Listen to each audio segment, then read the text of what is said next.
You get a phone call from the police saying your father was killed in an accident. How could that happen? How could that happen, you know? You could immediately see he was burned severely from head to toe. Simplest explanation is probably the correct one. He was a known cigar smoker who was on oxygen.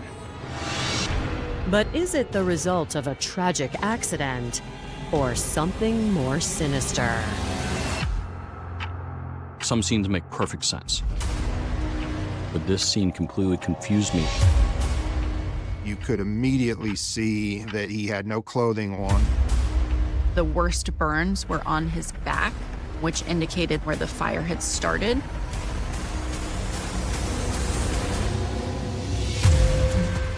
When the evidence leads to a seemingly disturbed suspect, investigators must determine whether the crime was unintentional or if it's all an act. You knew that there was something wrong with her mind. It certainly appears that she had poor impulse control. We all knew she was going to take his life one day. What we were surprised about is the way that she did. He screamed for me. He's like, come out back. He was on fire, screaming my name. When she told me that, I knew I was truly in the presence of evil.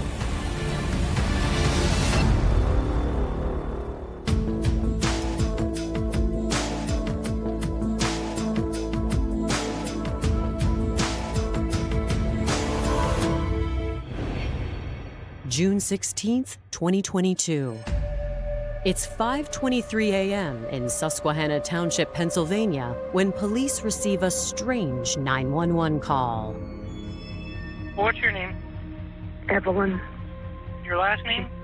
Zigerelli-Henderson. Tell me exactly what happened. Yeah, I believe Carmen Q. Henderson did not make it. He, What do you mean did not make it? No, you got to be specific with me. I'm not understanding what you're trying to tell me. I think he is deceased. The 911 operator is trying to get some information. How do you know that he is passed away? Is he still breathing? And she's like, I just know. He is deceased. Yeah, because he's burnt. Is there anything still burning? No. She said to the 911 operator that she had seen him at 1 o'clock in the morning, heard him yell, and chose at that time not to call 911. She indicated that she found him in the morning when she got up. The dispatcher's typing this information in. It's going to the responding police officers. The dispatcher felt there was something not quite right with the caller. Police rush to the address where they are met by Evelyn. Corporal Alex Wagner was the first on scene. He asked what's going on, and she said, my husband's out back and he's dead. As he's approaching the back door, he could see Mr. Henderson on the ground on the back patio. He's just completely burned to death. The officer immediately secures the scene and calls for backup. As I come around the back, there's a stone patio. I look down and there is a naked, burnt man. I was completely not ready for that. I knew Mr. Henderson from years ago. He was a retired Susquehanna Township police officer, probably back in the late 70s, early 80s. Some scenes make perfect sense. You look and you can say, okay, this is likely what happened. But this scene completely confused me. And we're looking at the possibility of an accident. Maybe he set himself on fire with a cigar. Investigators know that his wife, Evelyn, must have answers. They pull her away from the scene to get more information. The questions running through our minds were related to the different scenarios of how this could have occurred. Most of the attention was focusing on trying to determine if this happened accidentally or intentionally.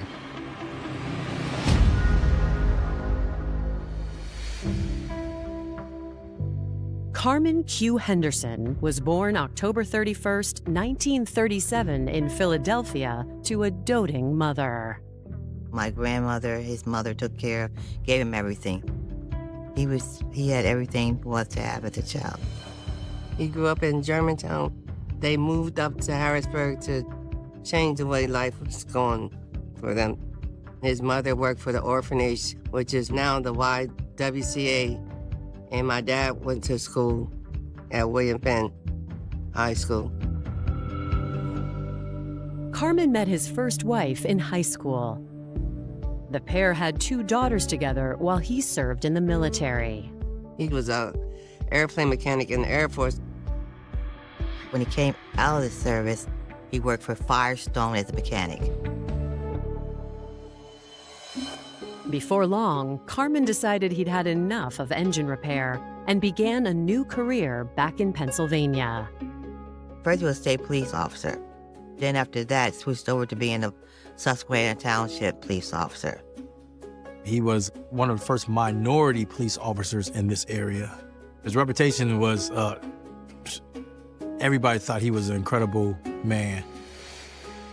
During his early career in law enforcement, Carmen and his wife separated, but he remained close to his daughters. Even though we lived with our mother, I would see my dad every day because I would go to my grandma's house after school every day. And my dad was there, and my grandma would cook dinner, and me and my dad would eat dinner every day. He took us to the Philadelphia Zoo. He took us to Atlantic City, to Jersey, because he liked Atlantic City. My dad took us everywhere. Carmen was just as caring with the people in his community. He had risen through the ranks to be a deputy sheriff in Dauphin County. He was a good man, he was a fair man, and he was very well liked. All different colors of people I would run into, and they would tell me that my dad helped them a lot when they were on parole and stuff. How, it changed their lives. He didn't treat them like criminals. He treated them like people. And I think that's why everybody liked him so much. Carmen Henderson was the grandpa of the neighborhood. He was like Mr. Rogers. People loved this man. One person struck by Carmen's charm was Evelyn Zigerelli.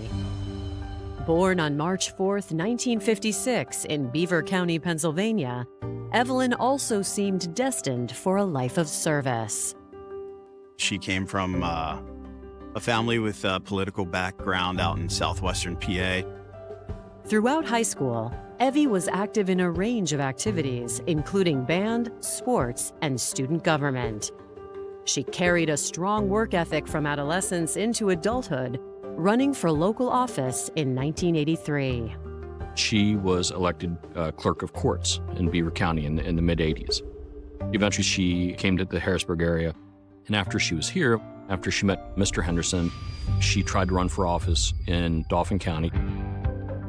No-nonsense Evelyn found a lifelong ally and supporter in Carmen. The pair married in 1991, and Carmen's good reputation bolstered Evelyn's political confidence. She made several bids for office.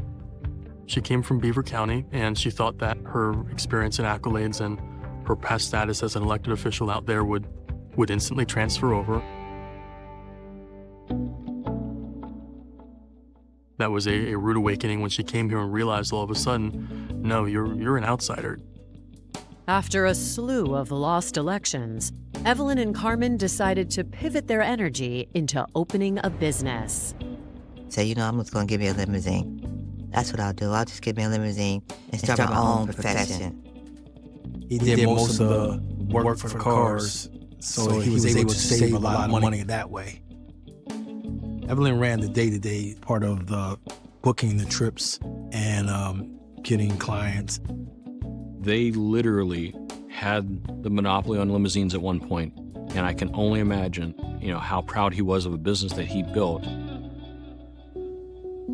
But by 2022, the business had lost much of its revenue due to Carmen's failing health. Mr. Henderson's health had been declining to some extent. He was becoming more frail. He was 84 years old, wasn't able to walk as easily as he used to. Mr. Carmen was just, getting older. They were still getting some income in, but it just slowly faded away.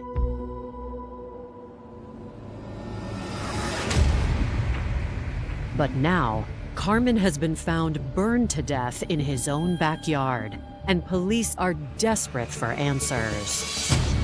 Evelyn, she now acts kind of surprised, basically saying he caught himself on fire. He was a cigar smoker. Evelyn told us that he likes to smoke cigars out back, and he will sometimes light the wrappers on fire. So at one point she said maybe he set himself on fire because he was burning the wrappers. Her demeanor was described as strange. You would expect someone to be hysterically crying and upset and inconsolable, and she was just flat and had just a monotone reaction to everything. One possibility would be that she's simply in shock from what has occurred and what she witnessed. I mean, what's a normal reaction to have to your husband being burned alive? There is no uniform normal reaction. Evelyn's bizarre response, combined with the circumstances of Carmen's death and the state of the home, bolster detectives' sense of urgency. We treat every suspicious death as a homicide until proven otherwise. So I knew we were going to have to get a search warrant for the house. I knew we were going to have to remove her from the house in order to perform the search warrant to secure the scene, make sure nothing gets tampered with. I took a closer look. Inside the house was absolutely deplorable. It was filthy. There was rotted food, plates just sitting haphazardly. It was squalor. Coming up, a search warrant provides strange clues. People don't burn as bad as Mr. Henderson does without accelerant. And an interview with Evelyn compounds the mystery. It happened yesterday What happened? when he caught himself on fire.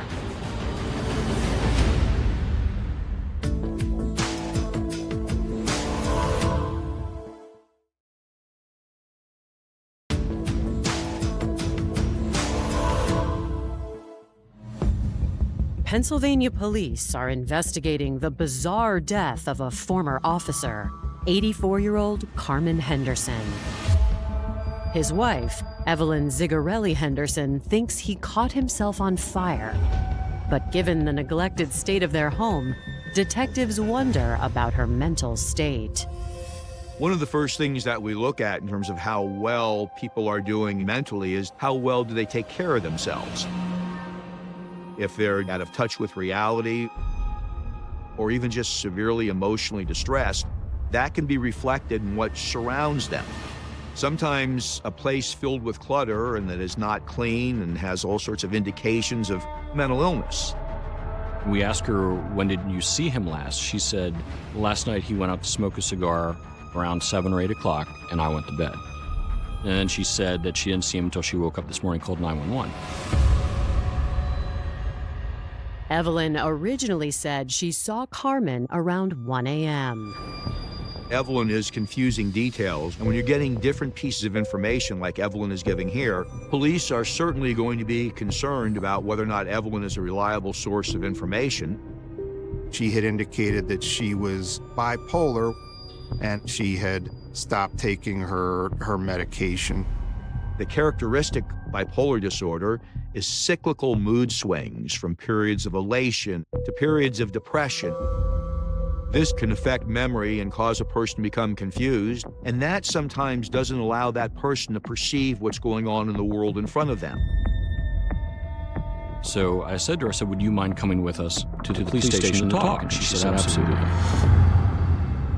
As Evelyn is transported to the Susquehanna Township Police Station, investigators search for other potential witnesses. Law enforcement canvasses the neighborhood. They want to talk to neighbors and see if anyone saw or heard anything. No one reported hearing any yelling, any screaming. This was June, so it could be, that people had air conditioners in their windows. It could be the time of night it happened. Maybe everyone was in a deep sleep. At first glance, the scene itself doesn't provide many answers either. You could immediately see that he had no clothing on, and he was burned severely from head to toe. My question is, why is he naked? When you looked on the ground, there was actually a pile of debris, burned debris, everything charred. There were shoes, parts of a belt, a cuff of a shirt. And so the more you kind of looked at the scene, the more it became apparent that he actually was dressed when he caught fire. We believed as he was on fire, he more than likely was disrobing. The severity of the burns raises other questions. The initial thought is there must have been some sort of accelerant, some kind of liquid, flammable liquid that would have been poured onto him, either by himself or somebody else, that would have ignited to cause those kind of burns. People don't burn as bad as Mr. Henderson does without accelerant. There are no nearby accelerants Carmen could have used when igniting the fire. We actually brought a dog, an arson dog, to the scene. The dog ran through the scene and came back as not indicating that they detected any form of accelerant. But the one thing the dogs don't hit on is alcohol, because it's common to homes. So just because the dog didn't hit on anything, that doesn't mean that there wasn't accelerant used. Now, there was ignition source on the table. We found a lighter.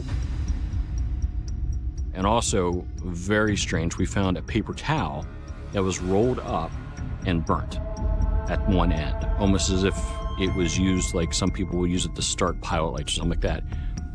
So this did not look accidental at all. Closer inspection of the patio reveals another clue. There was a blue chair kind of off to the left as you walk out of the house, and then there was another chair that was a gray chair, like a folding camping chair, that was turned on its side on the ground over near the wall. The gray chair was involved in the fire. It clearly had been burned. And the back portion that you would lean against, that was completely burned away. But the arms, the seat of the chair, and the footrest were not burned at all. But the most important piece of evidence comes from Carmen's body. I looked closely at his face. A lot of times when someone is alive, when they're burning, you'll see soot on the nose as they're breathing in the soot. But what I found was fly larvae. Fly larvae is generally about 24 hours after time of death. So that told me immediately that the story Evelyn told the 911 dispatcher was a complete lie. Because there's no way, with this short amount of time, could flies have landed on the body and left their eggs behind. They definitely think that something sinister has happened to him. This is probably one of the worst ways that somebody could die. So did she not remember because of her mental illness? Or is it deception? Either way, it appears impossible that Carmen lit himself on fire.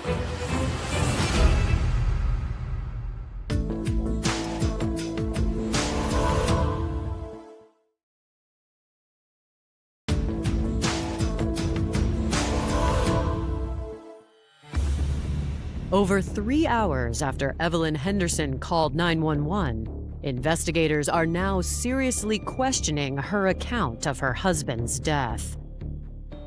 When they sit down with her at the police station, they ask her to go over the details of that evening again. Her demeanor is relatively the same as it is on the scene. You know, she doesn't get upset, she is not crying, she doesn't seem like she's grieving.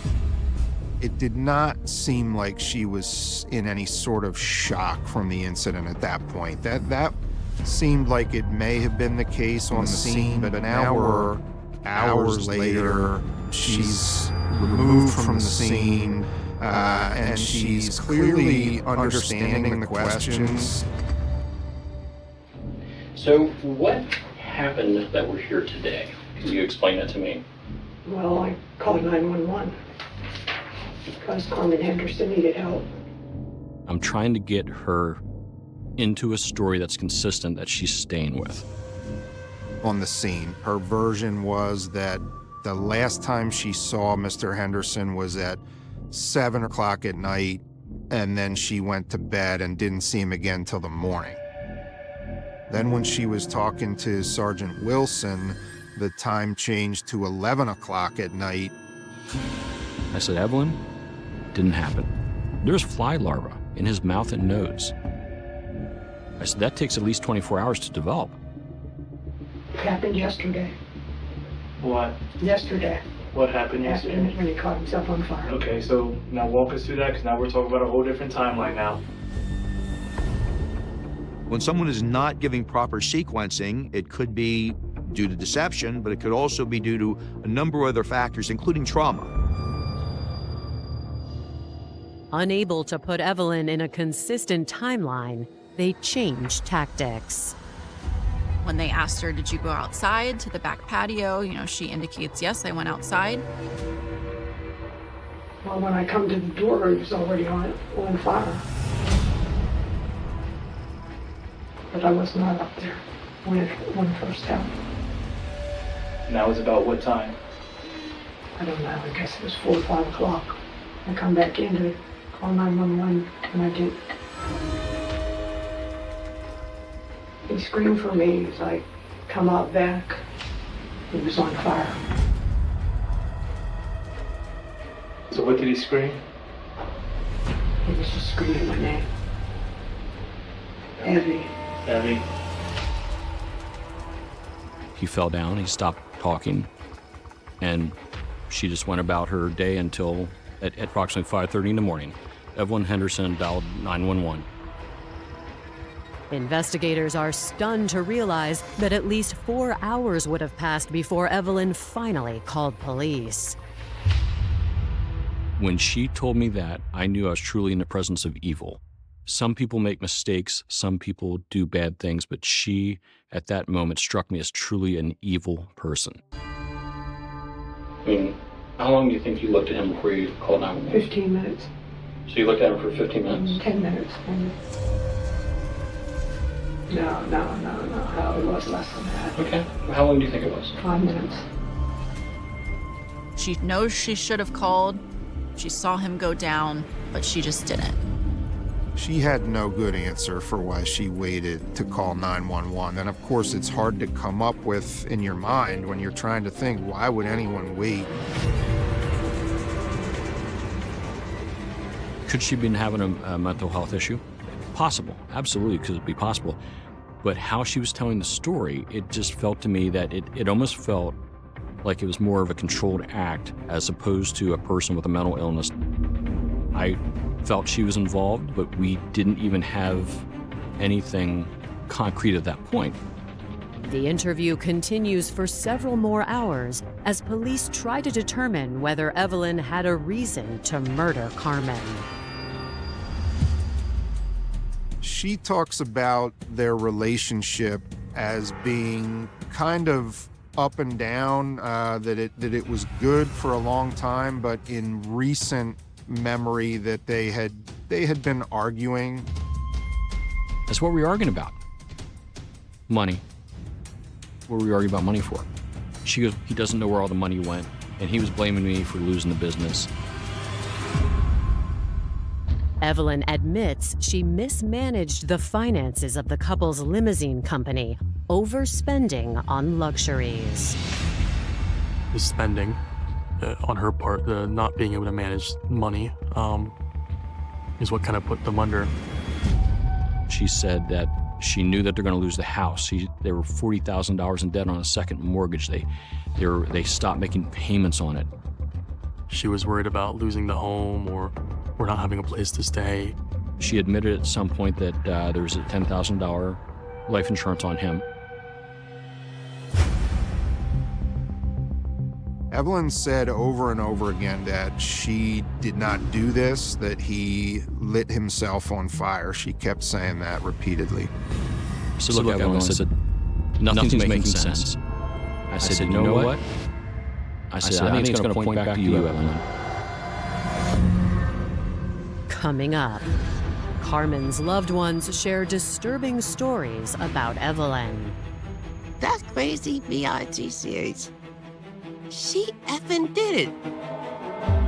But can investigators prove she committed murder? He was actually breathing in more flames than any sort of smoke.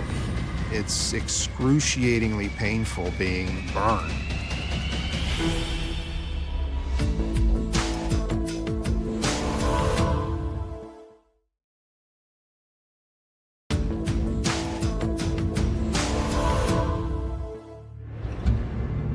After a 7-hour interrogation, detectives are convinced Evelyn Henderson is the one responsible for her husband's gruesome death.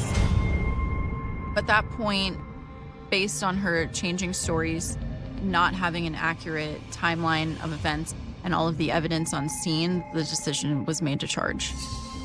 The charges the district attorney told us to go with was aggravated arson, which is arson committed during the course of a felony. The felony would be the homicide.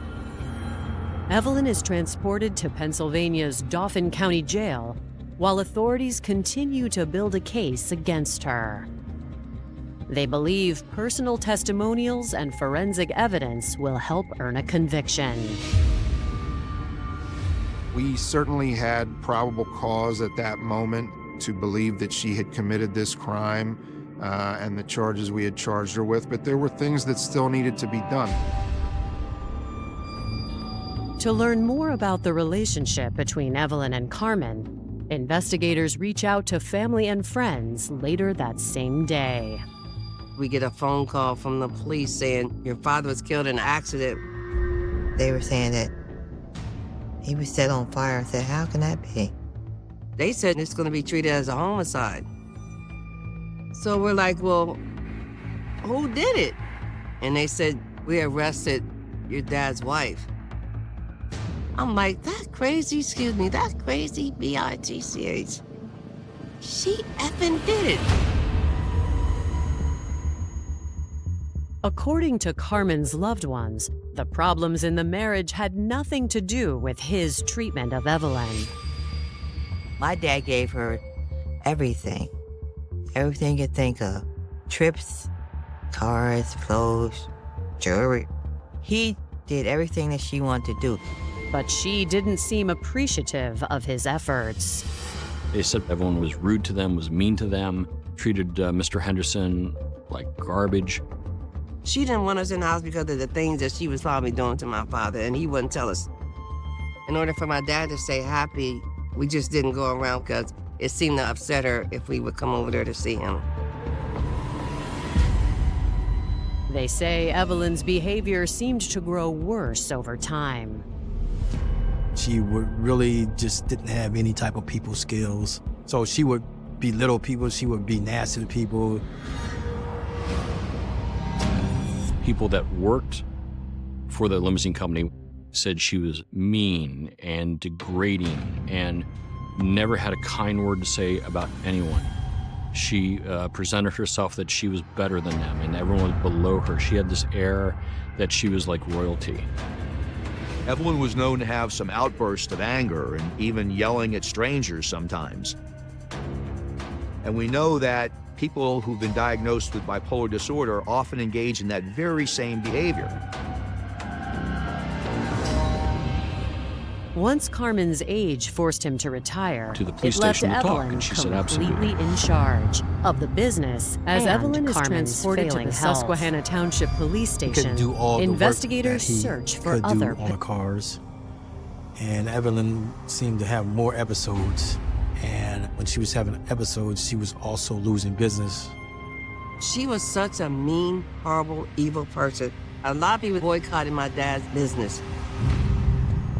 They used to tell my dad all the time, you need to leave her, because they saw something too in her that he didn't see. He never, ever complained about how she would scream and holler, how she would cuss or anything. He loved her. So I just didn't understand what happened. Why would you kill somebody that loved you so much? We suspected, just from everything that we knew, that she may have grown tired of having to care for him, since he was elderly and was not able to do everything for himself as time went on. That was something that put a larger burden on her. I truly believe she was waiting for him to die, and he wouldn't die. And in her evil heart, she decided that's how she was going to get more money out of him for the last time. However, police still need direct evidence she killed Carmen. And there are viable theories to the contrary. I believe in Occam's razor, right? Which the most simplest explanation is probably the correct one.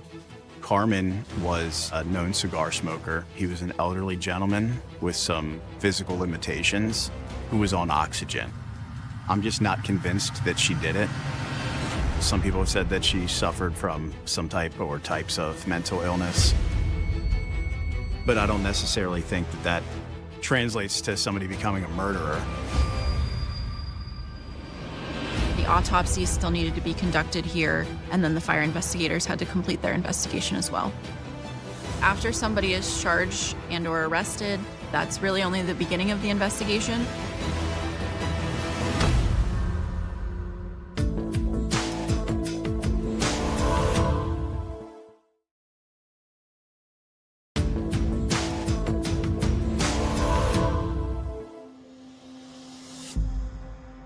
Five days after Carmen Henderson's burned body was found on his porch, a forensic pathologist performs an autopsy.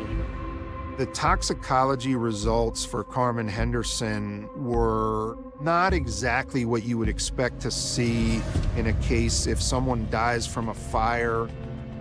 Oftentimes, the thing that kills them is inhaling all of the smoke. His blood results did not bear that out. Dr. Rost was able to figure that he was alive when he was burned. The one sure indicator of that was that there was some soot that was ultimately found in his throat area. This was a fire that caught quickly, burned hot, and so there wouldn't have been a lot of smoke initially, and so he was actually breathing in more flames than any sort of smoke. Another huge thing that was found was that a majority of the worst burns were on his back, which indicated that that would have been where the fire had started. That triggered additional conversations talking about, could it have still been accidental? How could this happen where the fire essentially starts behind him if it's accidental? Looking at how cigars burn and how they can set clothing on fire, it just became more and more rock solid that there's no way he could have set himself on fire. Everything in the autopsy was consistent with this being a homicide. Based on the evidence, investigators believe Carmen was sitting in his deck chair when the fire began. The seat of the chair had almost no fire damage to it, but the upper part of the chair was completely burned away. That was something that was consistent with him being lit on fire from behind. Police obviously want to go and talk to Evelyn and confront her with this information because it does not align up with any of the stories that she has given to this point. The interview is done the same day as the autopsy. We drive to the Dauphin County Prison, asked to have her brought to an interview room. I said, Evan, look, you're the only person that was there. And I said, you and I both know you set him on fire. It was the longest pause of my life. In the scene, but now we're hours later. She's removed from the scene, and she indicated that Carmen was sitting outside on the back patio in the chair. He had his back towards the house. and she snuck up behind him and lit the back of the chair on fire, and that his clothes became engulfed in flames, and that he had called out, "Evie, Evie, help me," as he burned and as she watched him burn. Those are chilling details, you know, setting somebody on fire. That's not like shooting somebody from a distance. It's a very personal thing, and it's excruciatingly painful being burned. She really didn't give a reason why she had done this, but her giving the confession and then talking through the details of how she did it in a way that was totally consistent with what we knew from the physical evidence, it's validation of what you concluded happened. With Evelyn's confession, prosecutors believe they have an open and shut murder case. But at the first pretrial hearing, she once again changes her story. By the time the preliminary hearing rolled around, she was denying that she did the crime. She basically recanted her confession. So the case wasn't over yet at that point, and the investigation wasn't over. If Evelyn's confession is determined to be inadmissible, prosecutors must have evidence to prove she set Carmen's chair on fire and that it burned quickly enough to kill him before he could escape the flames. The biggest thing we had left to do was to conduct an experiment that showed this chair could be lit on fire without the use of accelerants. The decision was made to take portions of the chair that we had in evidence and actually test them, do live testing on them to see if they were flammable and how fast they would be engulfed in flames. I naturally assume that if you're making a product that people use while camping, it's going to be at least flame resistant. Well, we found out later that camping chairs burn like solid rocket fuel. Detectives conclude the chair was incinerated within a matter of seconds. Obviously, he's an elderly male. We know that he has mobility issues, trouble getting around.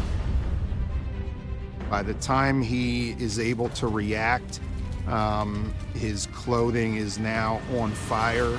He gets up, is frantically moving around, which knocks the chair over, gets his clothes off the best he can to try to get away from the flames. But by then, it's too late. He didn't fall asleep in his favorite chair and die. He was murdered, and he was burnt to death. 100%, that's what the evidence proves. The only remaining question is whether a jury will believe the evidence or Evelyn. Evelyn Henderson's attorneys contended that Evelyn had been offered bipolar medication and had made a false confession to setting the fire.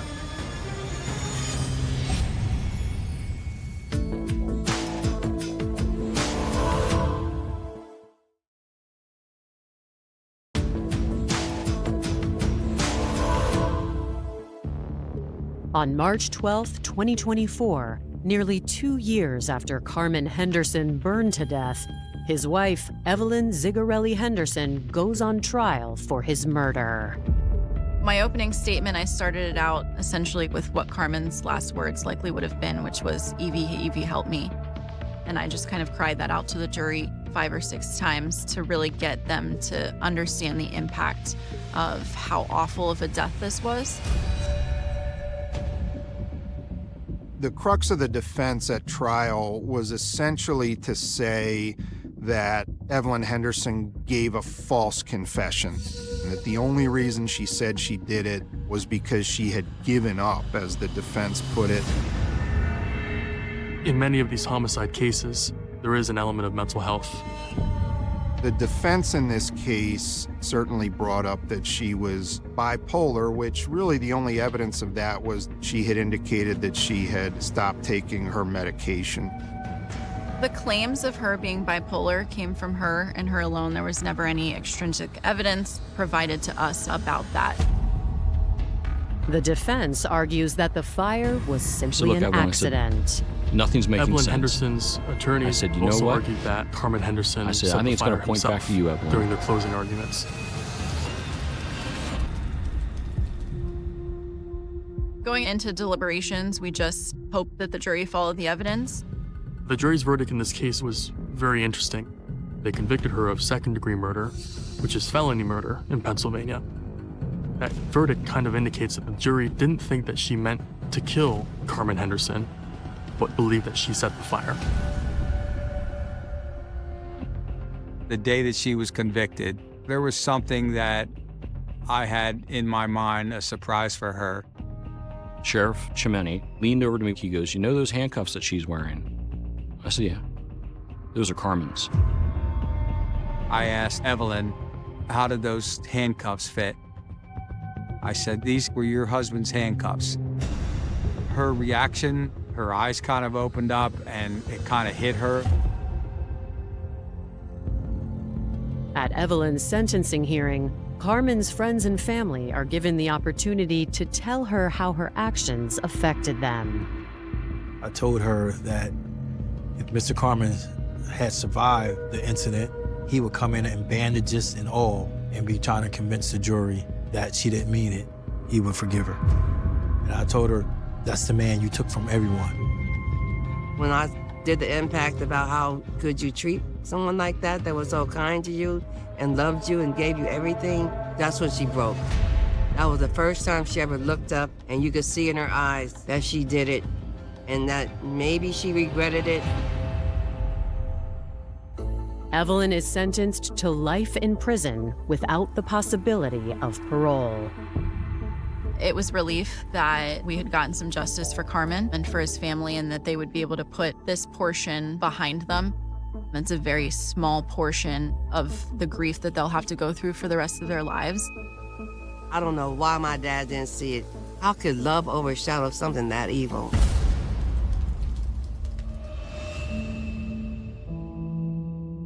I want everybody to know that he was happy, always willing to help everybody, sociable, and best swimmer ever. Everyone that you meet has something good to say about Dad. And that kept us going, that we loved him and a lot of other people loved him. I wish everybody got a chance to be around him, and I wish he was here right now.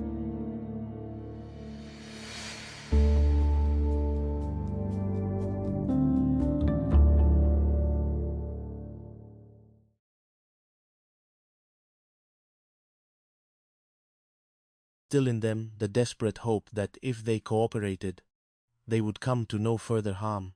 Ontkoibi, Bani. Slinkwater. That, Barty realized to his bone marrow, was not just a sad, deluded eccentrics. He was a monster, a true psychopath, who reveled in the sickness of mental torture. He didn't want to kill immediately. It wasn't about a quick, brutal end, often must light. The absolute worst of humans, the absolute worst, the damning collection of items had been atais. They found that meticulously prepared chamber of horrors, coupled with the undeniable fact that Mr. Silas Slinkwater was in the same precise area as Lyra Willowbrook at the time of her abduction, Barty gave the order, "When humanabitized, be arrested and all taken to the local jail, charged with abduction." His terrified, desperate protests were abruptly silenced by the click of handcuffs. Gwendai. Now, Tam Silas, having invoked his right to remain silent, sat sullen and uncommunicative in the jail cell. "Okay, Mr. Slinkwater," Barty muttered under his breath, watching through the barred window. "And we, in turn, invoke our right for you to remain under arrest." Obi Nusning Wist. The wheels, sometime slow and justice, were finally irrevocably in motion. But Lyra was still missing. The chilling certainty that she had been there in that vile place only intensified their frantic need to find her. Alive. Word count check. need to estimate based on the length of these initial chapters.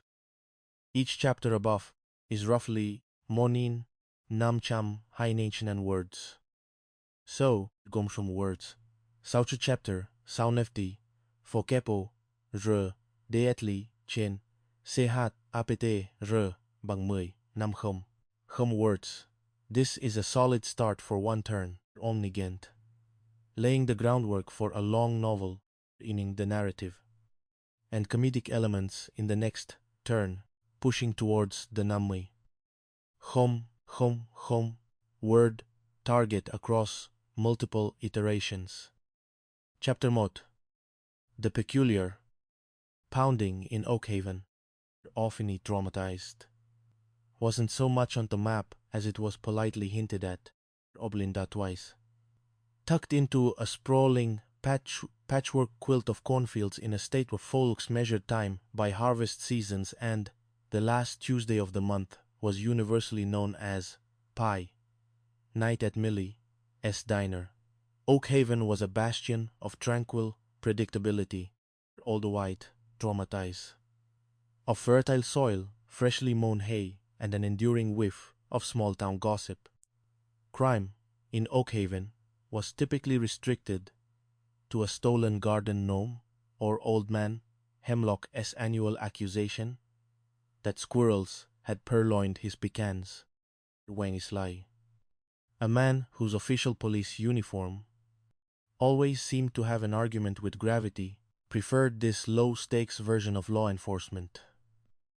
Barty himself was into built for cinematic chases or gritty urban drama, Oniabi, more of a ponderer, with a kindly, perpetually furrowed brow that suggested a deep internal wrestling match with philosophical quandaries like, is a hot dog a sandwich?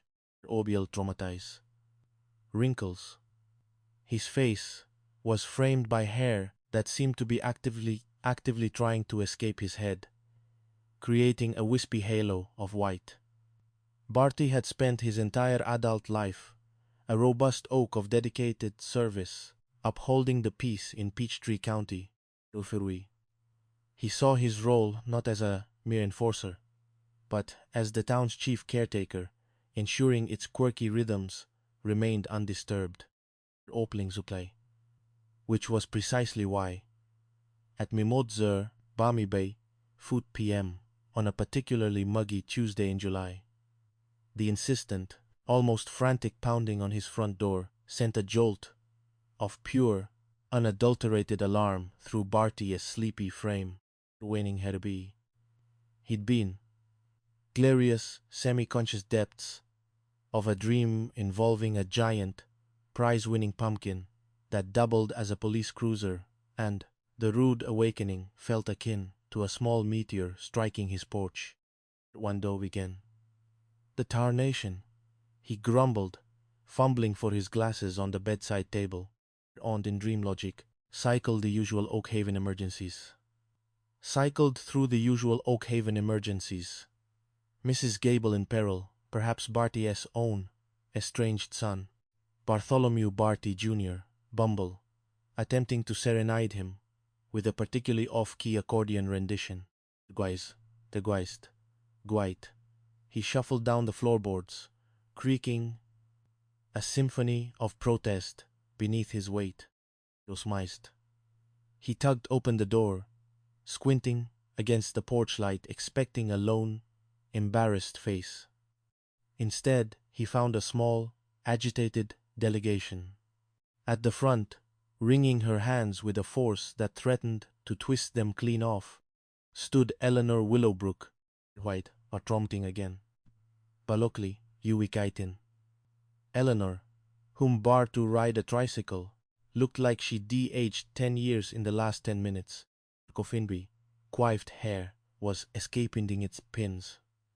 And of her eyes, usually twinkling Kepite hat neighborly cheer, were wide with a raw, desperate fear Barty had at witnessed since the great bovine stampede of Kumba, Conbid, Akataist, Binisilti of Grisnik Lakid.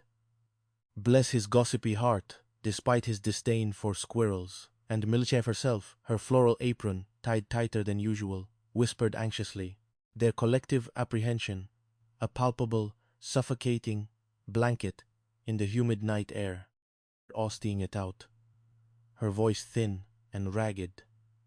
It's Lyra. She's gone missing. Comatise. Lyra. Lyra Willowbrook. The name a sharp, unpleasant crack that splintered his dream-fogged consciousness into grim reality.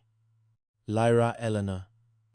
Eleanor's daughter, a supernova of vivacious energy, a girl who could make a lecture on the economic impact of soybean futures sound riveting. On Nutsambi, a mute case.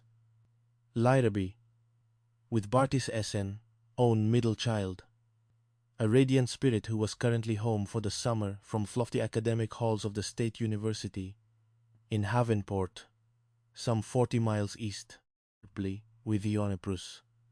She was set to return in the fall for her senior year, her sights firmly fixed on a dynamic career in a field she called digital empathy. A concept Barty privately suspected involved teaching computers how to hug. Onaby. Donis said, as she planned an ambitious solo trek through the Peruvian Andes, armed only with a compass, a guidebook, and an unnervingly upbeat playlist. Life, for Lyra, had been an exhilarating vista of endless possibility, her future a shimmering mirage of happiness and profound accomplishment. Communitized. Now, with a chilling abruptness, sleepy logic, she had simply vanished. Ost another Mipelis, person, Rospoli, for Barty. This was personal. Deeply, intimately personal. Omiusinpi. He'd known the Willowbrooks for generations, had bounced Lyra on his knee as a gurgling infant, had watched her evolve from a precocious toddler who'd once convinced a flock of chickens to follow her into Millie's diner to the brilliant, vivacious young woman she was today. Onsiwan Botais. His own daughter had practically been a Siamese twin to Lyra throughout elementary and high school. Personal didn't even scratch the surface of the gnawing dread settling in his gut. Instantly traumatized. Eleanor, come in. All of you, please, Barty firm, pushing down the surge of parental fear that had unexpectedly flared within him. The small crowd shuffled into his surprisingly tidy living room, their faces etched with a mosaic of concern and shock. Unumenter, quite traumatized. His mind, like a rusty, reliable tractor engine, was already sputtering to life, recalibrating from sleep-deprived old man to unyielding bloodhound, often biomatized. In his decades on the force, Barty had learned that missing persons cases often began with a familiar checklist. Had the individual run away before? Offer, tuber, a gombway. Were there a clandestine boyfriend the parents disapproved of, or, in the modern age, a flirtation with illicit substances gleaned from the darker corners of the internet? But, as best friend Maya Ivers, whose Lyra's best friend Maya Rivers, whose face was currently a tragic mask of mascara streaks, spoke in halting, fragmented sentences, it became unequivocally clear that none of those applied to Lyra. She wasn't merely a good kid. She was a luminous kid, force of nature. Maya finally managed, her voice raw with choked-back sobs. Lyra was exciting, fiercely loyal, possessed of an adventurous streak as wide as the county line, and utterly, profoundly incapable of just disappearing. Without a trace, without a word. Oh, good place, Barty. Eleanor insisted, twisting her hands until her knuckles showed white. True happy. Truly. Happy. She was just bubbling. Vekepe, ite, had excitement about her senior year. Ready to conquer the world. The unspoken question hung heavy in the air. What could have gone so terribly wrong? Bolman de Manveni, Metley. Now, a chilling gale cutting through the oppressive July humidity, whispering of danger, of evil that had no place in Oak Haven. Something was profoundly, irredeemably wrong. They needed to move, Goisen, with recent will. Went, a speedst, that Oak Haven rarely, if ever, witnessed. The way painful recounted the last time. It was around 5 o'clock that evening. Ophiel, who physicized. Slyra, a treasured, slightly battered possession. She dead lovingly christened Amethyst, which gleamed with a melancholic sheen, even in Eleanor's memory. Onstimbi, Ophelakreis. Gendabi, Ramatai. She was wearing her favorite parent shorts, a brightly colored hawker top that seemed to radiate Lyra's infectious optimism, and crucially, a pair of eye-searing, almost radioactive, bright green socks. She was heading off to her boyfriend's house. Finn Caldwell, who remembered him well. A decent lad, if a bit taciturn for Oak Haven, Odo Riemann says Loschen. Tenthly, Barty and his wife, at countless school plays, had sat behind full blossom, romance blossom, from an awkward, hand-holding stage to something genuinely serious, cemented by shared dreams of digital synergy and Peruvian adventures. Orphe tenthly died. Way back when they were awkward 12-year-olds, their bond deepening over the years, a constant comforting presence in each other's lives. A good couple, everyone universally agreed. Ontuminopi, offer atli. Perhaps, or at least a relationship that promised to weather the fickle storms of youth. On intensities, Huity smiles down. The kind of journey that for most Oak Haven residents would involve a reliable pickup truck and a pit stop for a frosty root beer. When is he, Oligwe? Lyra, though, with her boundless energy and an unshakable belief in the purifying power of physical exertion, a pleasant pre-dinner jaunt through the golden hour.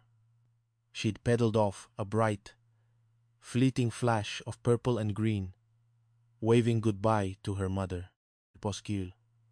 Finstenteby, Manasines, with a fresh, sickening jolt of patk, was the last time she did ever seen her daughter's smiling face. Oliuchen.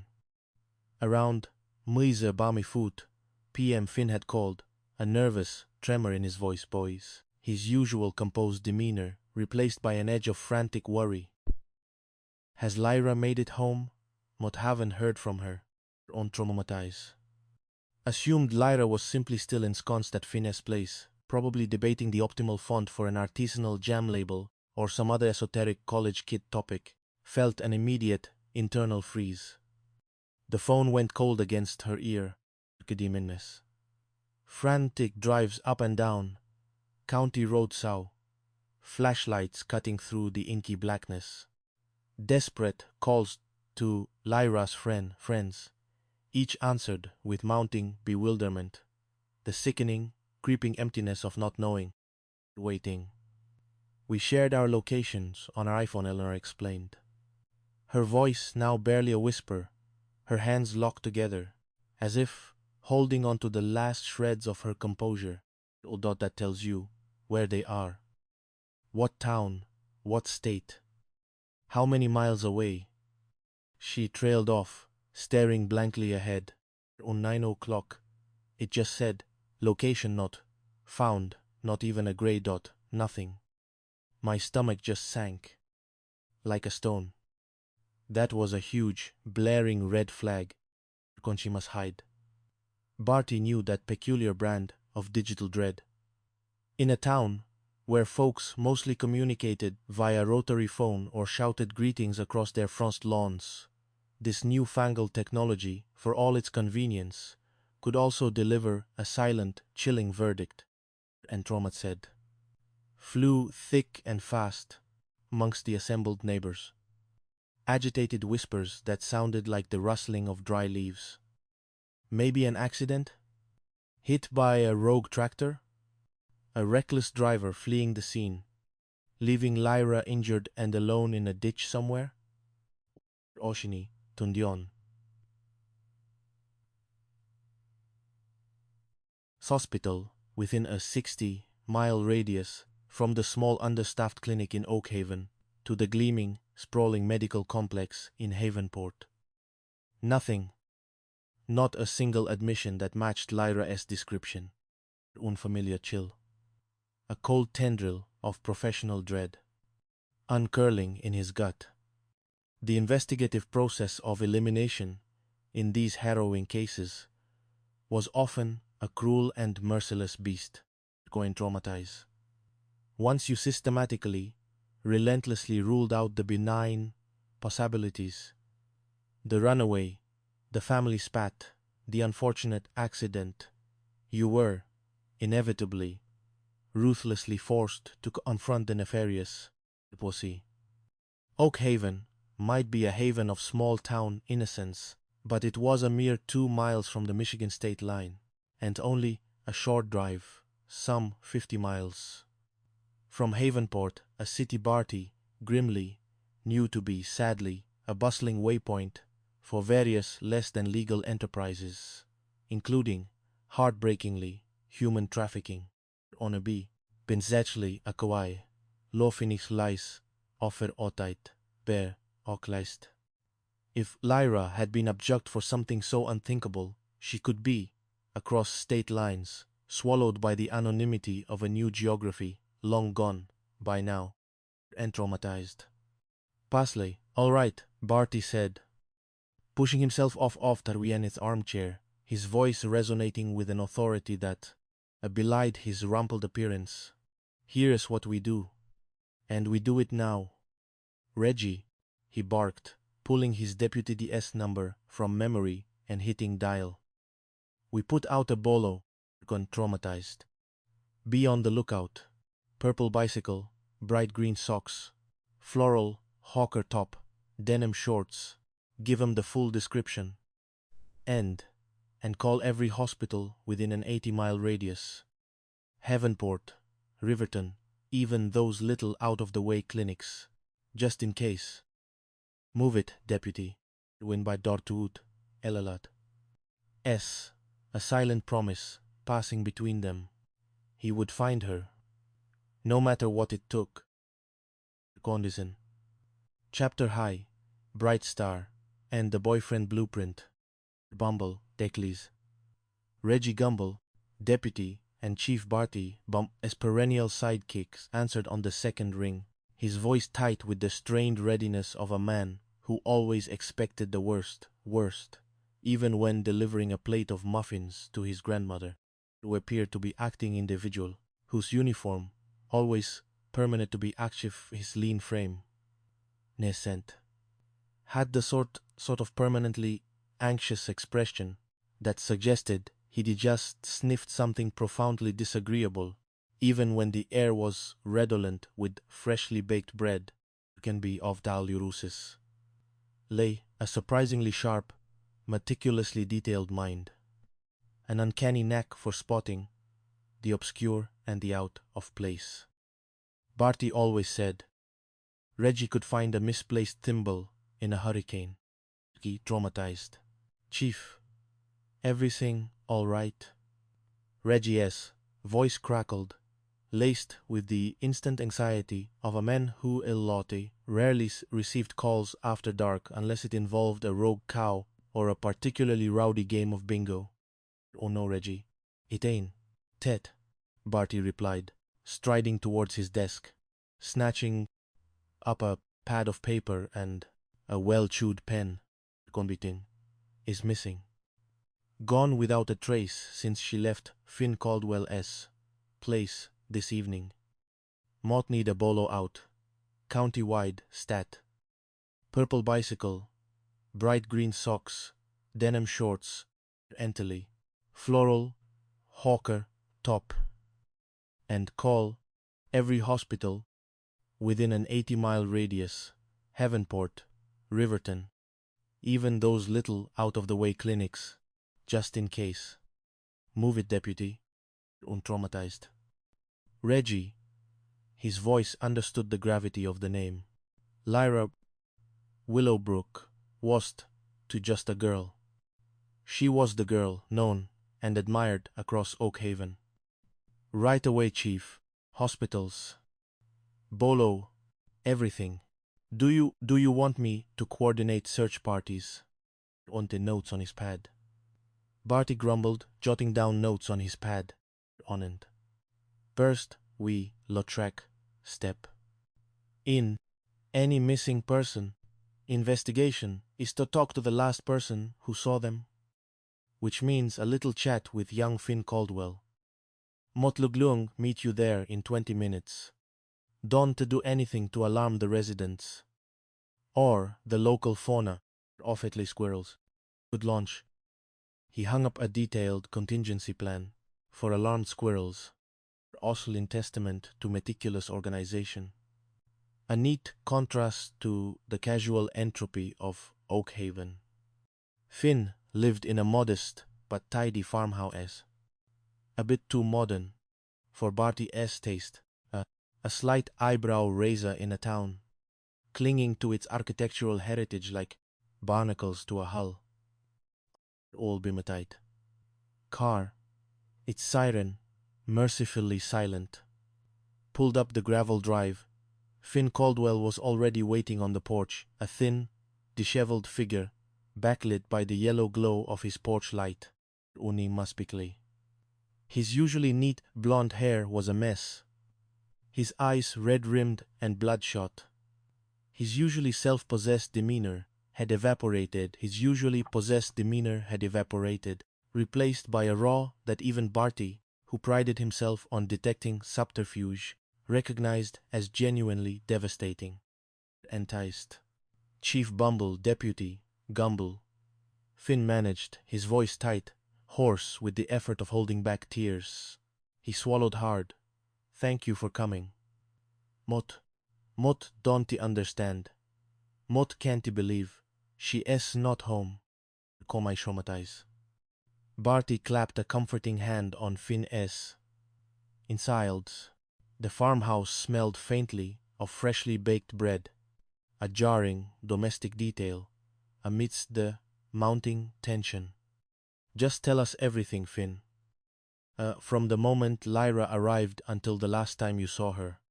Omri Karid, Efni Obiti. Finn, clutching a mug of what highly caffeinated tea, recounted the evening in halting, fragmented sentences. She got here around Nambanabi, he began, staring into the middle distance. Oh, and she was so happy, just bouncing with energy, like always. We hung out for about an hour. Talked about her backpacking trip to Peru, my online game, just normal stuff. He paused, clearly struggling for composure. Kosuo, listen me. Then she said she should probably head home. She knew Mom and Dad expected her for dinner. It was scratched quietly. And you? Sensing a fleet. Mott told thee follow her on my motorcycle, Finn continued, his voice tight, to make sure she got home safe. It's a long ride, and sometimes drivers on county road south get a little too confident. She thought it was sweet. We had a good laugh. Osley. He fumbled in his pocket, pulling out his smartphone, its screen already cracked in one corner. Maud took a video. I was teasing her. He played a short clip. On the tiny screen, Lyra, a blur of purple and green, was pedaling ahead, laughing over her shoulder at the camera. Oist.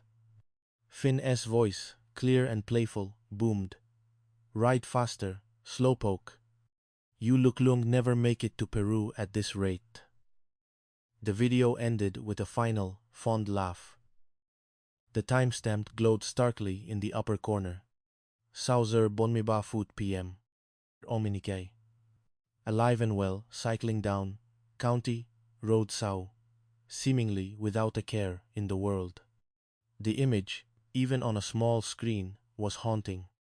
Ovna Ovi Kentlight. We barted, ways about halfway, Finn explained, running a hand through his perpetually messy blonde hair. Rainy wisten, offerant. Maybe a bit before, she said she was fine, told me to go back and finish up with the chores. My parents would be back from the market soon. Mott tried to insist. But she's stubborn, you know? In a good way. He managed a fleeting, sorrowful smile, waved me off. Said she'd call me when she got home. And then she just pedaled off into the sunset. That's the last Mott saw of her. She never called. Ommel. Barty leaned back, his chair creaking ominously. He considered this, undenlisser, quite traumatized. If you were truly worried about your girlfriend's safety on a 6-mile bicycle journey, wouldn't you, as the knight on the noble steed? Or rather, a Yamaha YZ250F. Barty noted from the phone video, an unnecessarily powerful bike for County Road Sau. See her all the way to her drawbridge, enticed. Lyra was an independent-spirited young woman, DB. It wasn't entirely outside the realm of possibility that she'd waved him off, asserting her self-sufficiency. Finn, despite his obvious grief and concern, remained, by virtue of protocol, a person of interest in every detail he could possibly recall. However insignificant. But facts were facts. Omi intai. Gaze white, Omi inti. Lyra was stark and chilling. Was starkly alive at Sauze Bonmeba Foot PM, pedalings away from her boyfriend on County Road Sau. Finn had called her home at precisely Muize Bamiba Foot PM, over 4 hours later, already concerned. 4 hours, in the blazes, could have possibly happened in that span of time. On a road known mostly for its cows and its interminable stretches of corn, Undis corner badly. You had been entschied. Of Oakhaven might be the epitome of pastoral bliss. Oakhaven, but it was a mere 2 miles from the Michigan state line, and only a short drive, some 50 miles, from the bustling, slightly less idyllic city of Havenport, often Ullaby, who had Cafict. Barted, unfortunately, a reputation, like many medium-sized urban senators, as a disconcerting hub for less savory activities, including human trafficking. Way traumatized. The horrify traumatized. One he fought to suppress, materialized unbidden and unwelcome. If Lyra had been abducted for something so unthinkable, she could be across state lines, swallowed by the anonymity of a new geography, long gone, by now. In Nabi, this alone. That he could handle certainty. Not this particular brand of modern nightmare. Oakhaven, bless its peaceful heart, was equipped for it. He needed reinforcements. He needed resources. He needed the big guns. Wanted it. With a sigh that carried the weight of small-town humility, he picked up his sat phone, the emergency line. Ashley Reggie. Run those bolo details by the Havenport PD, and call the bureau. Tell them Chief Bumble in Oakhaven has a code blue mote. Missing person, suspected abduction. Tell them to send their sharpest minds. Preferably not the ones who think a cornfield is a type of breakfast cereal. Off-Agent Ripley arrived the next morning in a sleek obsidian black SUV that looked utterly out of place on Oakhaven's dusty gravel roads. White, Ita, Reed. He was whirlwind of crisp, starched suits, and an almost clinical precision that created an amusing, if rather stark, contrast to Barty's more rumpled, intuition-driven, investigative style, Ondus in Hobber and Wrigley. His features, sharp and angular, exuded an aura of perpetual readiness. He looked like he'd been pressed into existence by a high-tech iron. Of Romatai. Chief Bumble, Rip said, his eyes sweeping over Barty. And then the modest Oakhaven police station, a converted barbershop, Vekepi, Tehat questionable plumbing, with a gaze that Barty recognized as assessing, cataloging, and probably, faintly, disapproving. Agent Sticks, FBI, Agent Peterson is bringing up the forensics team. We appreciate the heads up. His voice was modulated, calm, a stark contrast to Reggie Gumble, who stood by Barty's side, nervously fiddling with a misplaced button on his uniform. Wendley. Peach Tree County, Rip noted with a barely perceptible tightening of his lips that Barty interpreted as a raised eyebrow, wasn't accustomed to this level of sophistication in crime. The Bureau, he explained, his tone even and professional, offered manpower. Lots of it. Fast, wannabe, and cutting-edge technology. And access to national databases. Barty grunted, appreciating the thought, if not the somewhat detached delivery. He just hoped Rip's specialized gadgets wouldn't team mistake. Old man Hemlock sell wandering cat for an interstate felon. Wig intently. Veep, tehat, he sihad. He's arriving, FBI contingent, setting up a temporary command post in the more spacious and marginally better Plumbing Ed, Oakhaven Community Center. Barty returned to the raw, visceral reality of the search. Orpal, intently. Even before Ripper's arrival, Oakhaven handful of deputies, along with a surprisingly robust contingent of volunteers, citizens who had spontaneously abandoned their tractors and prize-winning zucchinis to scour the endless fields, were out in force, on it, obviously. Force, their spotlights cutting through the pre-dawn gloom, they cast long, ethereal fingers of light, searching for any sign of an accident, a crumpled bicycle, Lyra. By Baba. Two-wheel treachery on County Road South. Ray traumatized. Deputy Reggie Gumble, ever the dedicated, if slightly tremulous, public servant, was among the first officers out on County Road South. His vintage patrol cruiser, affectionately dubbed the Bumblebee for its anachronistic two-tone paint job and perpetually buzzing engine, crawled along the roadside, wannabe Bartiitis. Modified by Reggie himself for maximum side visibility, cut through the impenetrable darkness of the pre-dawn hours, creating eerie, shifting patterns on the towering cornstalks, quite traumatized. Reggie methodically scanned every ditch, every ominous shadow that hinted at a tragedy. The clock on his dashboard ticked past midnight, each second a leaden weight in the humid air. O'Neill. Reggie was the 6-mile mark. Reggie was approaching the precise area where she would have, theoretically, waved goodbye to Finn. His beam swept across a particularly dense stretch of corn. Off it in, normally, Reggie would recount later. His eyes wide and haunted with the memory, in August or September after a good strong wind, I wouldn't have thought twice about it. But it was July. Banyo Tyson was a corn almost aggressive, green, its stalks sturdy, thick as a farmer's wrist. It was still growing, still pushing towards the heavens, and one of them, unusually close to the roadside, stood out in the beam of his spotlight.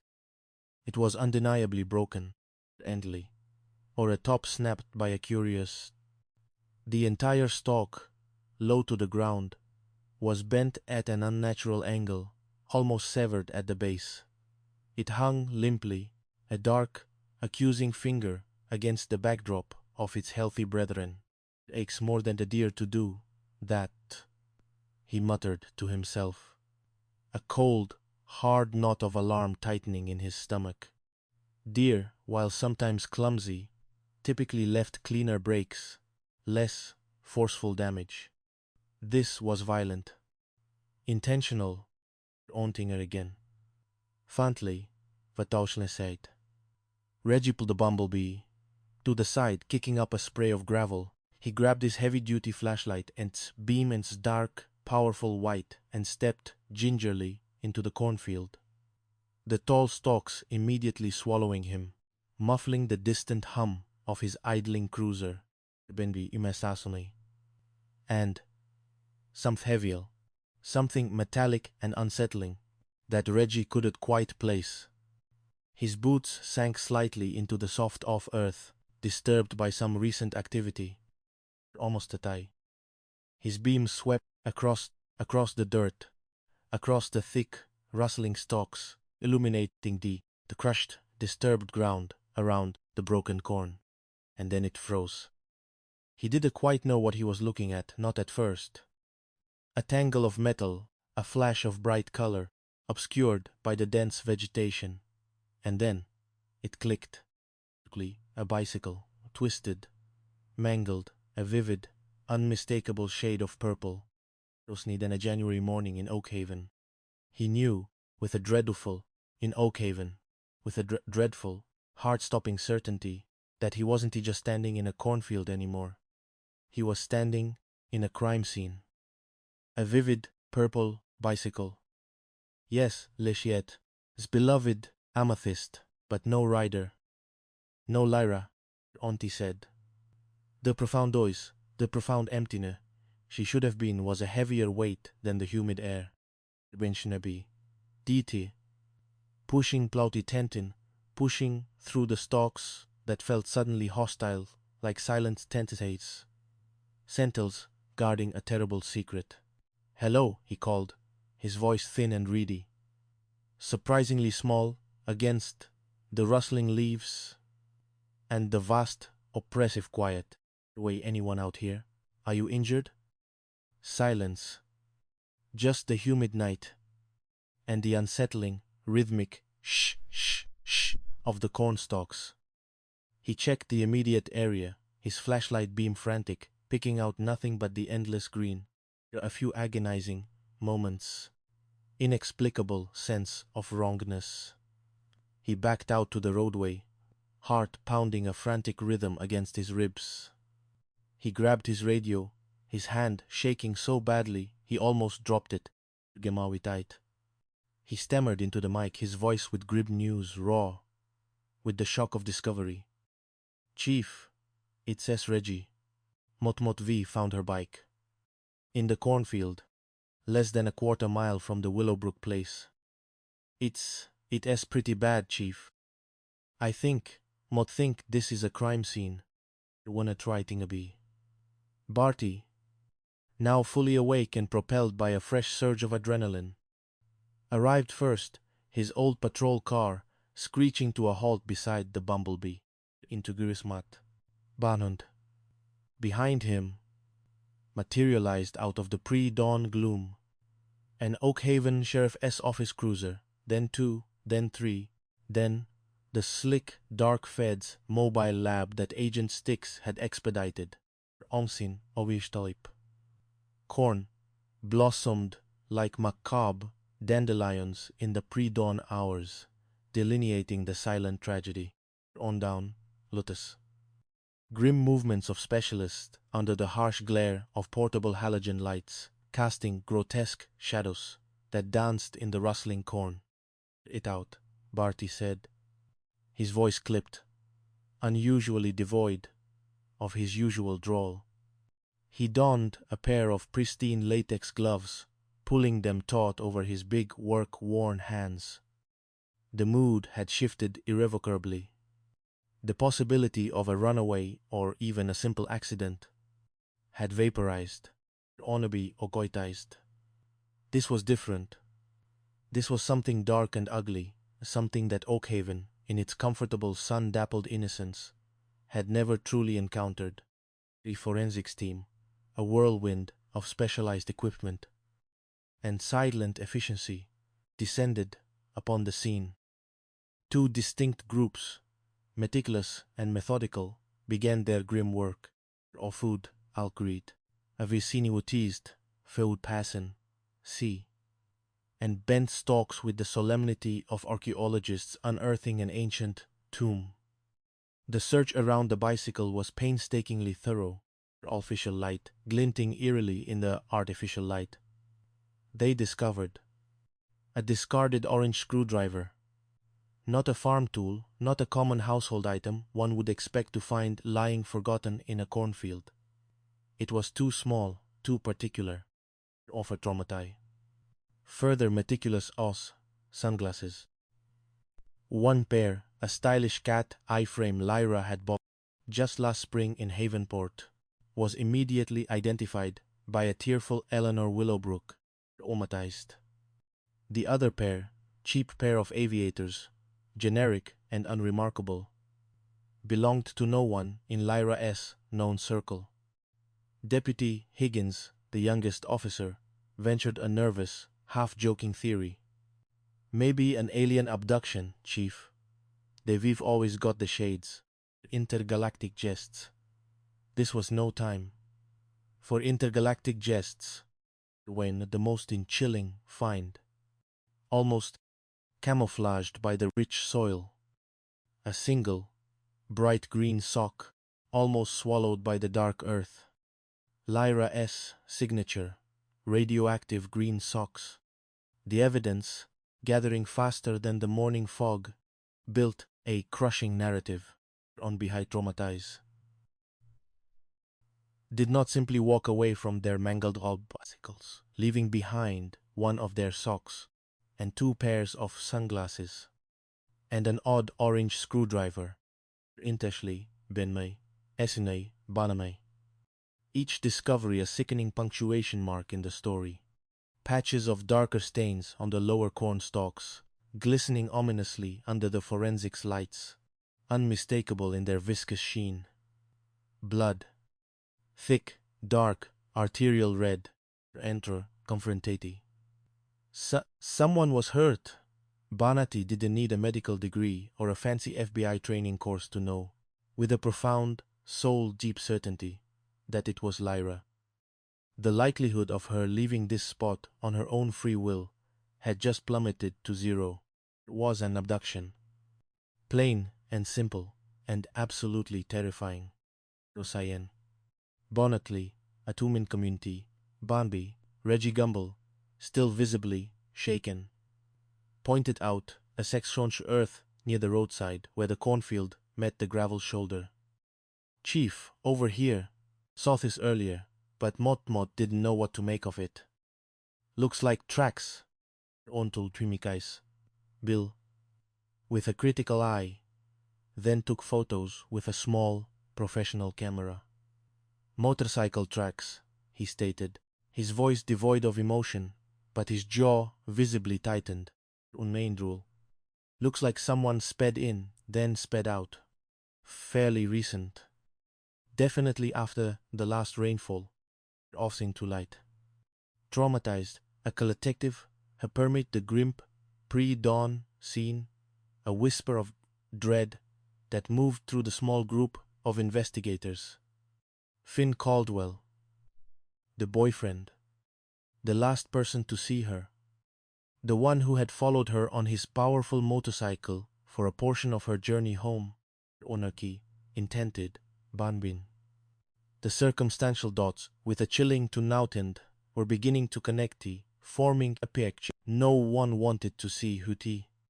The comfortable certainty of Finn Caldwell's innocence had just become a terrifyingly fragile illusion. Only Tenaby. Barty and Ripsticks exchanged a glance. It was time to speak with Finn again. The conversation, previously tinged with sympathy, would now carry the sharper, more invasive edge of intense scrutiny. The game, as Barty grimly thought, had just changed. Onslisil. Chapter Bone. The red herrings and the real culprit Escol. Enchel Basili. Femunitenti. The interrogation room it entered. In center, he center, usually reserved for boisterous bingo nights or passive-aggressive bake sales, now held the stark tension of an actual crime scene investigation. Ois Nimostai, Altai Ben Barnard. And Rips Dix, his face even paler than before, his anxiety a palpable wave emanating from him. He knew, intuitively, that the questions had changed. The mood had hardened. He was no longer just the distraught boyfriend. He was, however unfairly, a suspect. Bron Amatai Komatait. Finnin, Barty began, his voice surprisingly gentle for the circumstances, trying to maintain a semblance of the trusting relationship he'd had with the boy. Unkon. In the cornfield, and some other things. Things that indicate there was a struggle. We also found motorcycle tracks. On Ches' eyes, already wide with worry, now glazed over with a dawning horror. He ran a trembling hand through his hair. Motorcycle Mott told you. Mott followed her for a bit. She told me to go home. I swear, Chief. Heaf. He swallowed hard. Oniniglon. Are you saying you think Mott had something to do with this? Mott D. never hurt Lyra. Never. His voice rose, a thin, desperate wail of protest. Komleingdon Komilate.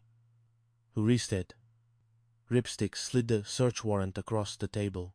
Mr. Caldwell. For now, we need to eliminate you. That means a thorough search of your property, your residence, and your vehicles. Anything you can tell us that might help explain your presence at the scene, or any blood we might find, would be beneficial. Barely glanced at the paper. Motby got nothing to do with this, he insisted, his voice barely a whisper. Search anywhere you like. My whole life is Lyra. Mott don't know what you going to find, but Mott swear it want to be anything about her. Umitide. The search team, a blend of Oakhaven deputies and federal agents, descended upon Finn S. modest farmhouse and sprawling farm. They meticulously combed his house, the barn, the sprawling yard. They were looking for any trace of blood, any item that might link him to the cornfield. Photographed the tires of his Yamaha motorcycle painstakingly, matching them against plaster casts taken from the crime scene. There was no blood on the bike. Oti, Troneby, despite the flurry, Dusniten, enthusiastic dusting by Deputy Higgins, who approached forensic science with the gusto of a child in a candy store. Owning it in the air, hissing it in. Finn Caldwell, according to Lyra, weeping friends, seemed utterly bewildered by the sudden shift in focus from concerned boyfriend to primary suspect. Barty almost felt sorry for him. Almost. Duty first. Ways and 50. When Leslie said he took his pickup. 150 that smelled faintly of dog and honest labor.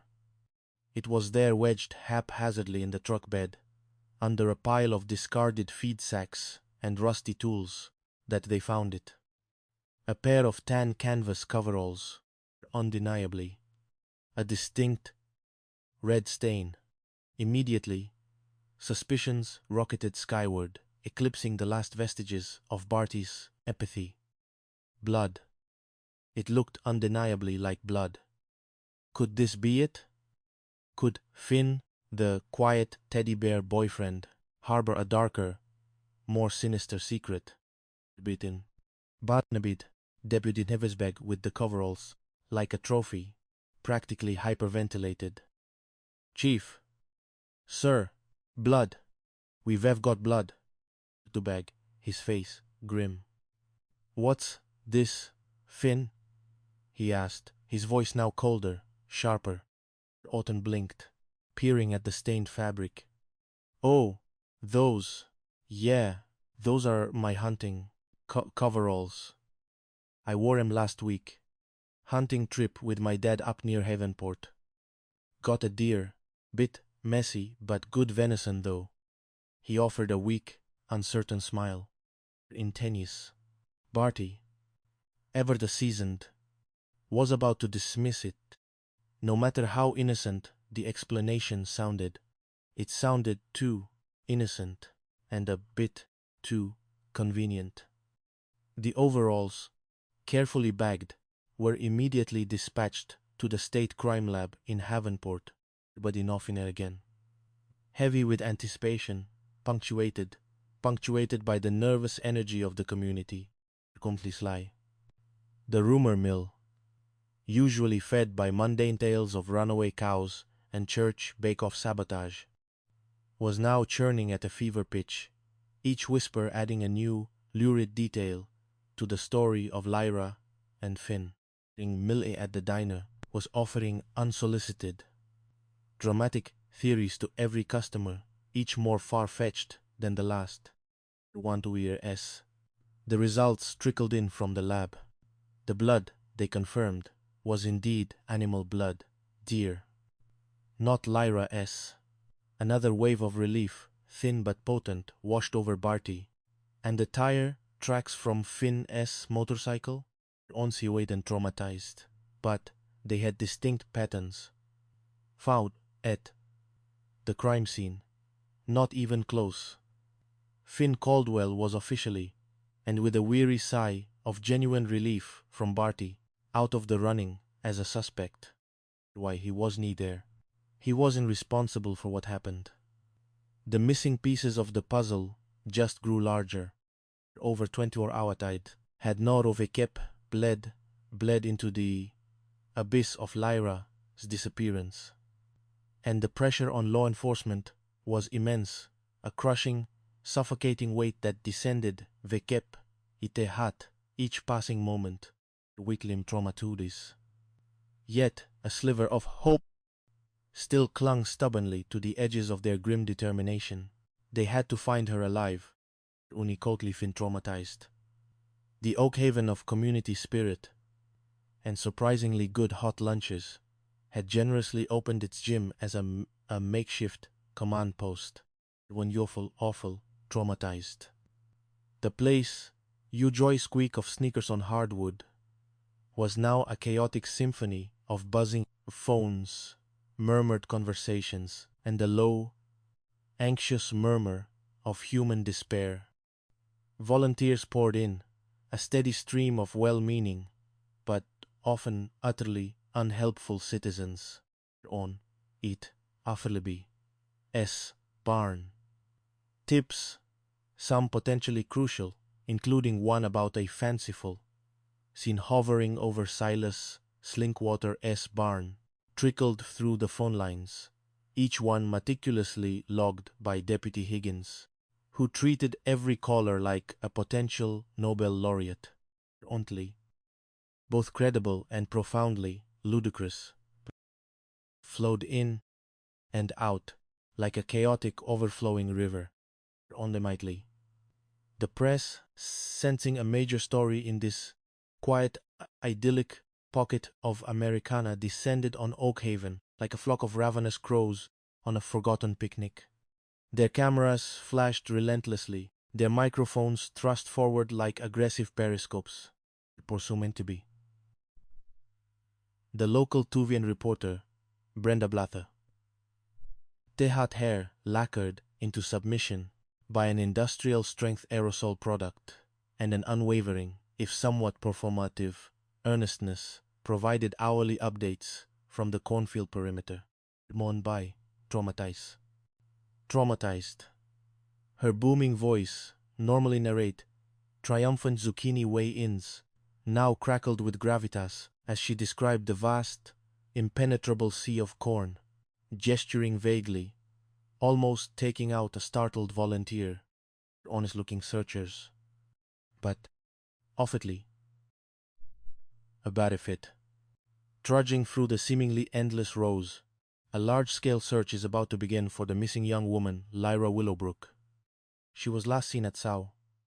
Bonmilam p.m. last night. Riding. Purple. Bicycle. Her bicycle, tragically, was found about 3 or 4 rows into that cornfield, she repeated, her voice dripping with melodramatic emphasis. Where could she be? On B. presence. Had initially unruffled with grief, but had since surged with a collective quiet purpose. Boots to the ground, Barty often said, a homespun philosophy he had inherited from his grizzled predecessor, and Oak Haven was proving him profoundly right. Onshinwahing tais. Farmers, housewives, teenagers, with their cell phones, clutched like sacred relics, retirungs, armed with walking sticks, and an inexhaustible supply of unsolicited advice. Everyone rallied, been traumatized. Meticulously sweeping through the towering corn, the green stalks reaching, hot above their heads, creating a claustrophobic, suffocating jungle where visibility disappeared, a mere few steps in. White, ace. The air was thick with the scent of summer green, but also with an almost unbearable tension, the mingled aromas of hope and unspoken fear. Orpins, and lips gaze, be, on the commanded cries. And midst the clatter of his hastily assembled clipboards, Barty, ripsticks, and a scattering of BCI agents huddled around a map of Peachtree County, sipping lukewarm coffee, Hortio, inless. They sifted through the leads, reviewed the forensics reports, their faces etched with the cumulative fatigue of days without proper sleep. Barty felt a familiar ache in his temples, the sign of too much hot caffeine and not enough answers. Way use compomatai, now buys, idend. Just as he was contemplating a strategic retreat to his coffee mug, or perhaps a tactical nap in his patrol car, Reggie Gumble burst in. His perpetually anxious expression, now, remarkably, tinged with a genuine, breathless excitement that nearly defied his usual neurosis, almost tripping over a stack of lost and found items. Chief, a resident, just called. Old Jedediah Stump. Says he and his son found something weird on the side of County Road Sow. A motorcycle helmet, covered in blood, enlistigmatized. The room went utterly silent. The low hum of the fluorescent lights suddenly seemed deafening. Barty felt a familiar jolt, a new, cold dread uncoiling in his stomach. Motorcycle tracks at the cornfield. A missing helmet from Finn's initial, now mercifully debunked, story. The orange screwdriver on his head. Now a bloodied motorcycle helmet. The odds that this connected to Lyra's disappearance were, as Barty succinctly put it, uncomfortably high. Higher than a hot air balloon on a windy day, even.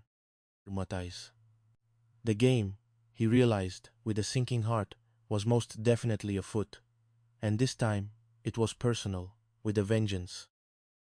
Weak-eyed. A helmet, a farmer, and a fateful tip. Gonekemanading, he still in tragedy.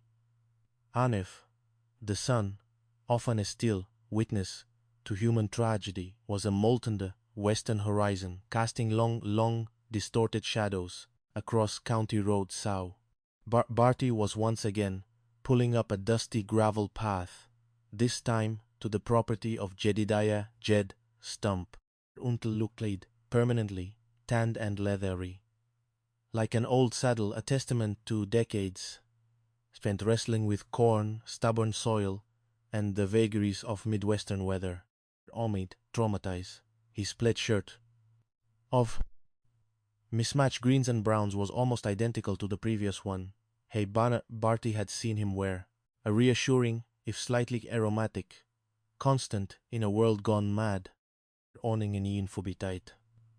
Jed, a lanky man, appeared to act too silhouette by an aggressive gust of wind, stood by a rusting Ford pickup, gesturing vaguely at a patch of particularly aggressive roadside weeds.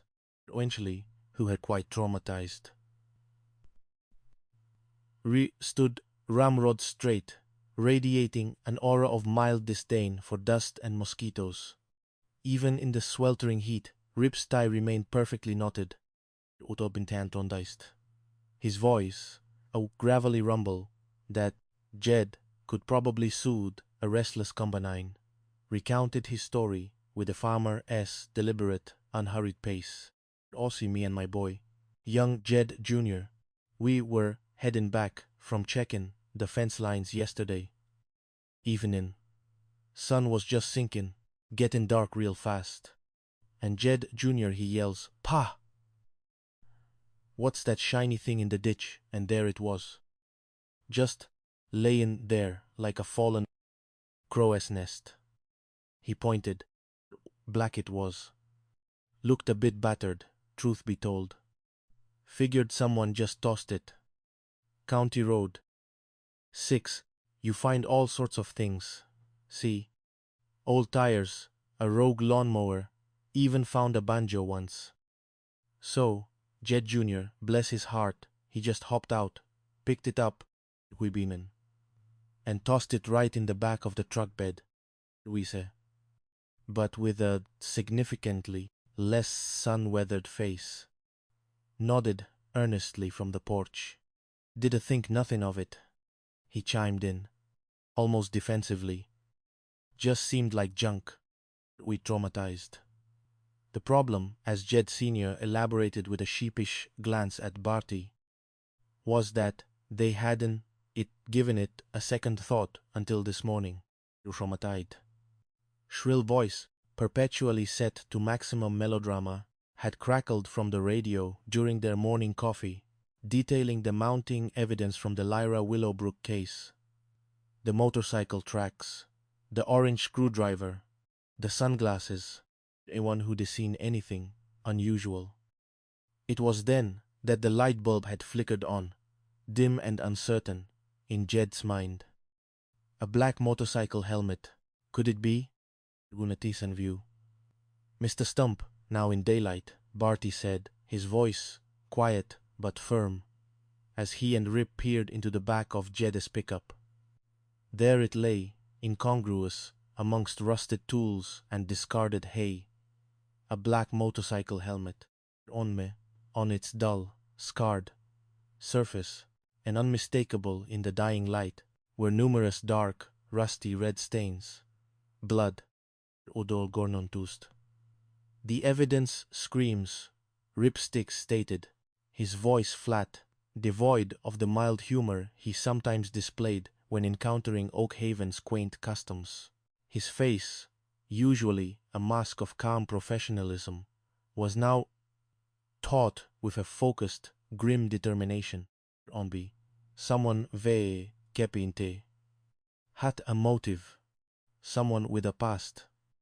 He didn't need to add that stranger abductions, while rare, were infinitely more challenging than crimes of passion or convenience. There was no connection to the victim, no obvious thread to pull, in trees, searching for a single grain of sand on a vast, hostile beach, and the statistics, though Rip never spouted them unbidden, were chilling. Only 3 to 5% of homicides in the United States occurred between perfect strangers, quite traumatized. And that needle almost certainly needle in a haystack, a grim history, a documented pattern of violence. They needed someone with a criminal record, a dark past. Someone with a violent predisposition that had already flared before. A sleepy hollow steeped in agricultural rhythm, but it wasn't entirely devoid of human eccentricity, or indeed human darkness. Ontville Cotlace. Not far from the cornfield crime scene sat a property that was, shall we say, a stark contrast to the manicured neatness of Finn Caldwell's farm, we said. It was a ramshackle farmhouse, its paint like sunburned skin, surrounded by a chaotic, almost sentient collection of rusted vehicles, infinitely. Dubious gardening implements ceased to fulfill their original use. And what Barty, privately original purpose, and what Bartley referred to as suspiciously vigorous weeds on the resident. Silas Slinkwater, local whispers about Silas, vague, unsettling rumors that flitted through Millie. Diner like nervous flies. Nothing concrete, nothing he'd ever had cause to investigate formally. But the name resonated with an almost primal unease. Ontly, abating traumatize. Fetless, banless. Check. A quick background check, expedited by Ripstick's nimble fingers, yielding a secure laptop. Silas Slinkwater, back in Chinsley, back in Motin Chin, had indeed served 3 years in state prison for the attempted abduction of a 27-year-old female in a neighboring county, Conti Sen said, IVLS. Barty aspidently called his decades for accumulated intuitive alarm bells. Weren't it just tingling? They were doing a full-blown mambo. They had their man, or at least their most promising person of interest, in Bice. Time for a friendly chat with Slink, Barty muttered, pulling on his driving gloves. The euphemism didn't quite fit, the grim determination hardening his face. Contendiously, Tainiked. In a finely orchestrated, door-to-door canvassing effort that fooled precisely no one, especially not Silas Slinkwater, who probably could detect a curious squirrel at 100 paces, pulled up to Silas' property, accommodation seed, all traumatized. Awfully. Russet, wind chimes perpetually struggling against each other, created a dissonant soundtrack to their arrival. Silas himself materialized from behind a particularly mangy, overgrown rosebush, as if he had simply spawned from the unruly foliage. Ebeez, Ocracy said. He was a thin, wiry man, whose close of existential despair, awfully suggesting a long-standing, profoundly adversarial relationship with personal hygiene. Utrifu. His eyes, the color of watery bourti, darted nervously between Barty's stoic face and Rip's unreadable expression, and he possessed an unsettling tendency to scratch himself, even when no apparent itch presented itself, an anxious tic that only intensified the longer they spoke. Wintyquater, Barty began, his voice cordial. Almost cordial. Almost folksy, though his gaze was missing precisely nothing. He took in the overturned barrel, the curious absence of anything resembling organized farm work, the general aura of unsettling neglect. Gonna be Chief Bumble, Peachtree County, Sheriff's Office. This is Agent Sticks, FBI. We read just checking all the residences, up and down County Road South, given recent events. Lyra Willowbrook, young girl missing. He paused, letting the name hang in the humid air. Anything unusual the other evening? Perhaps a young woman on a purple bicycle. Unting again. Silas blinked. His mouth, a curious downturned crescent, twitched. A small, unbidden tremor seemed to pass through him. He offered a wet, gurgling chuckle that made the rusty wind chimes sound melodious in comparison. Orphinchick, huh? If Mott was going to. He scratched his neck vigorously, and Mott D been around the block, hypothetically speaking. Why would Mott leave any evidence, eh? Mott D know not to. Again, a dry, unsettling sound that sent shivers down Reggie Gumbel's spine, who was hovering nervously by the patrol car. Knew a fella, once, left his shoe behind. What an amateur. What an amateur. Fold for commies. Rip Sticks, a man whose composure rarely, if ever, fractured, exchanged a glance with Barty that spoke volumes, a silent exclamation of, "You have got to be kidding me." Barty, however, simply fixed Silas with his steadiest, most unflappable gaze, ending about attacking anyone.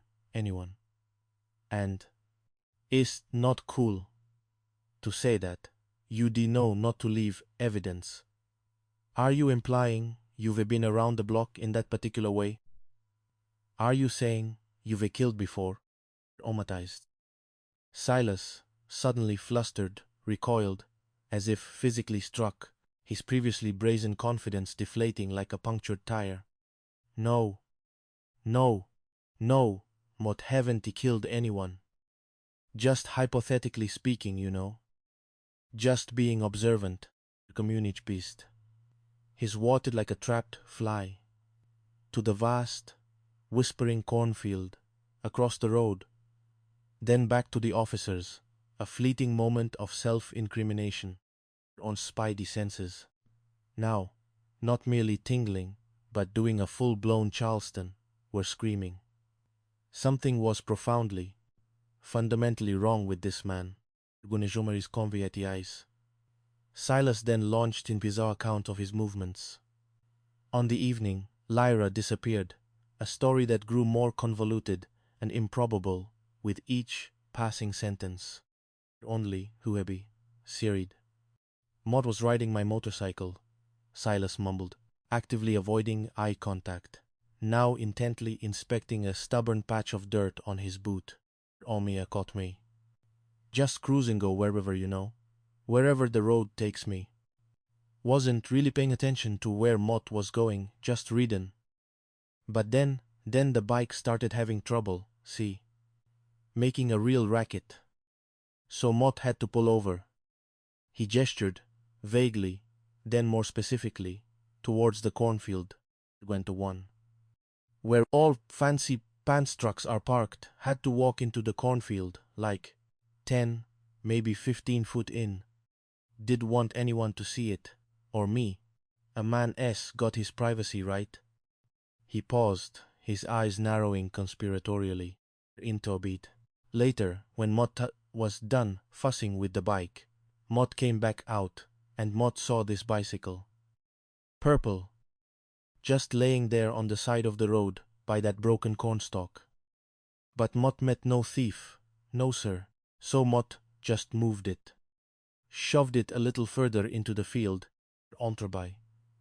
And then, well, then, Mott realized Maudie lost my helmet, Barnaby, theatrically, and my sunglasses, must drop them when Mott was fixing the bike. Had to take the seat off to get to my tools.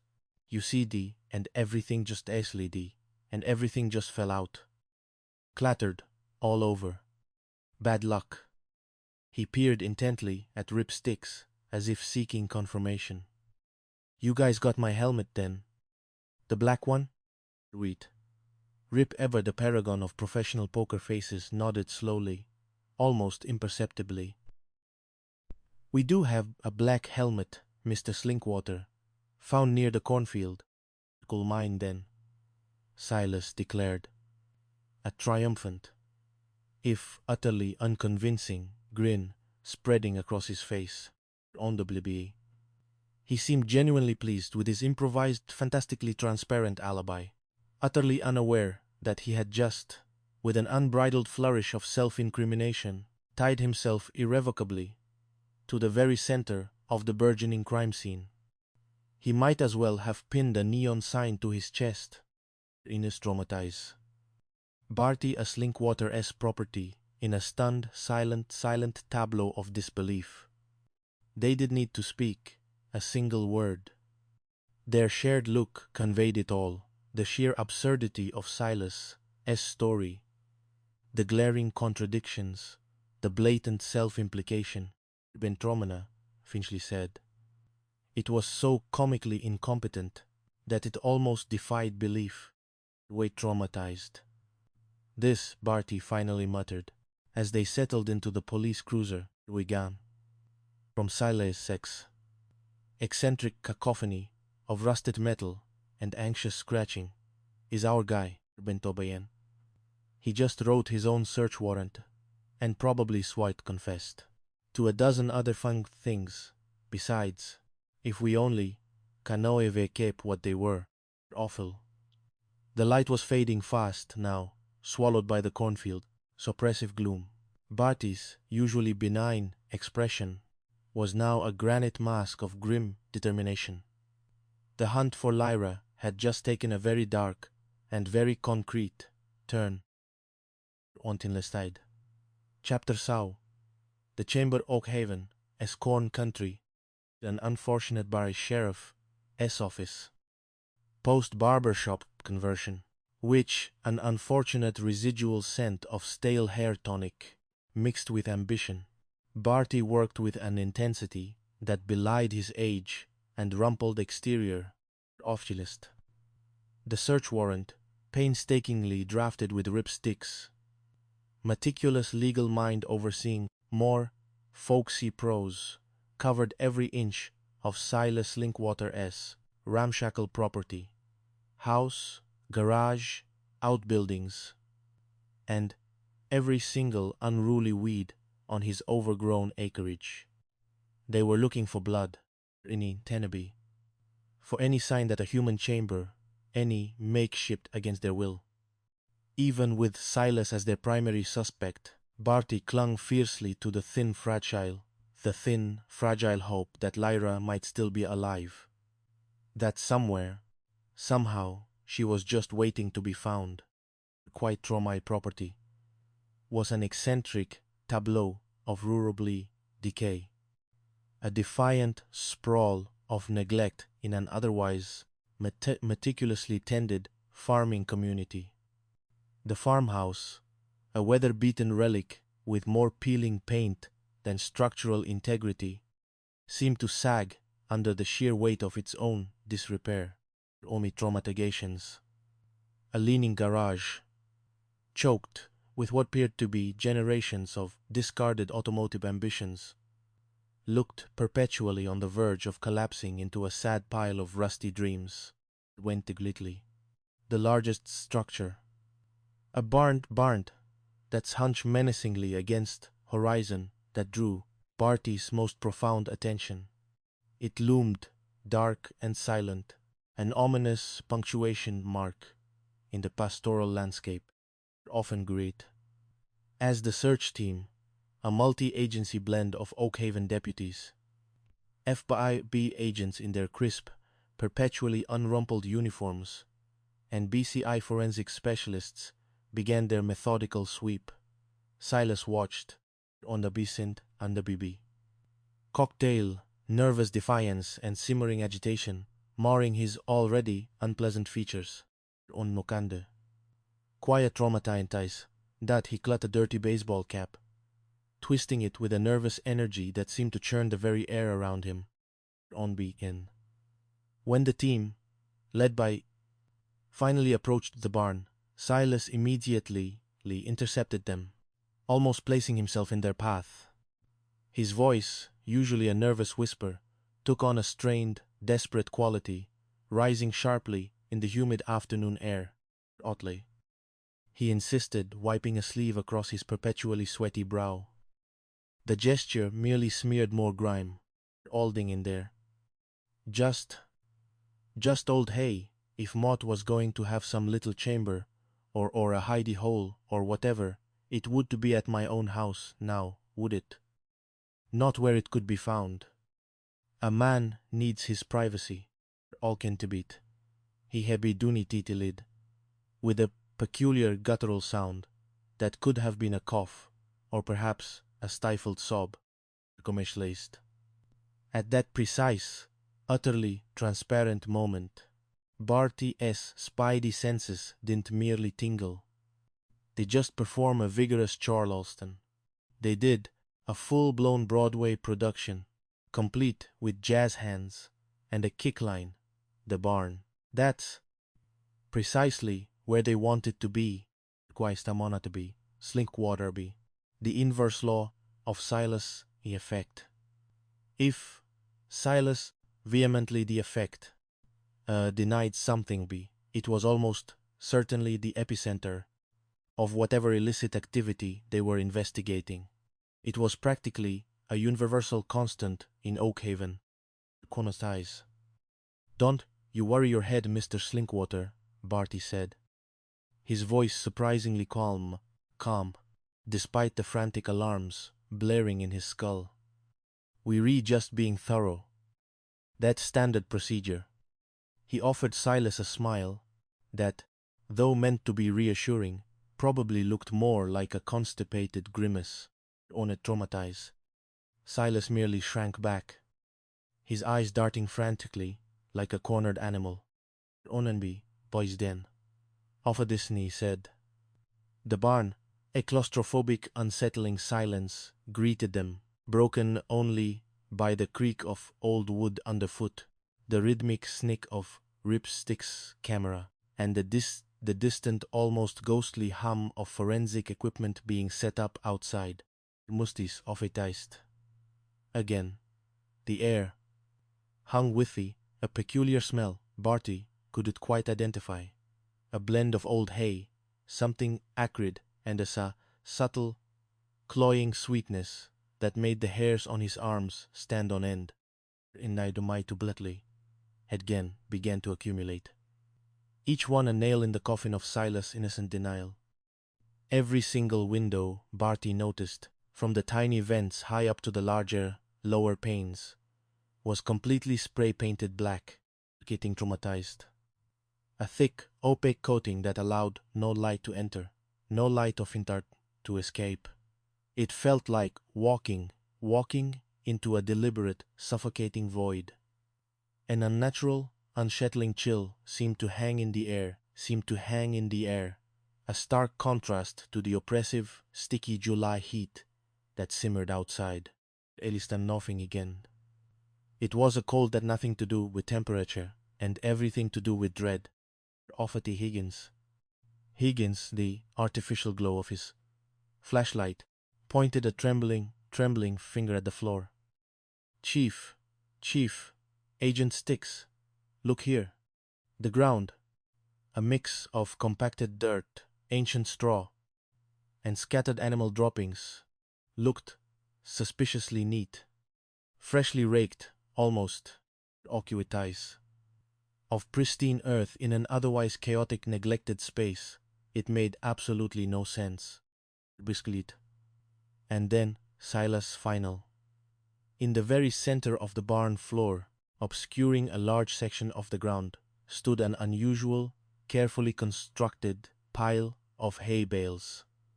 Not stacked neatly against a wall, as one might expect in an actual working barn. Wi-Fi traumatai. In the middle of the open space, forming an irregular, almost defensive circle. Omatis. What's in there, Silas? Ripsticks asked, his voice low, sharp, cutting through the heavy air. His gaze, fixed on the hay, was a tangible force. We traumatized. Silas, now pacing erratically, a frantic ferret trapped in an ever-shrinking cage, stammered, his words spilling out in a desperate, nonsensical torrent. Traumatized. Nothing. For the imaginary horses, or for insulation. Yeah, insulation. Keeps the heat out, keeps the barn cool. Very important for proper agricultural practices. Manhoud communicating. Divesni twice mekrai. Erbi, he gestured wildly at Whitehead, around the darkened official barn, as if conjuring an invisible herd of livestock and a fully operational climate control system. His eyes, wild and manic, darted between the officers, betraying him completely. Was exchanged glances, their resolve hardening. This was it. They started to move the sindel, each rustling mound revealing another layer of Silas's macabre puzzle.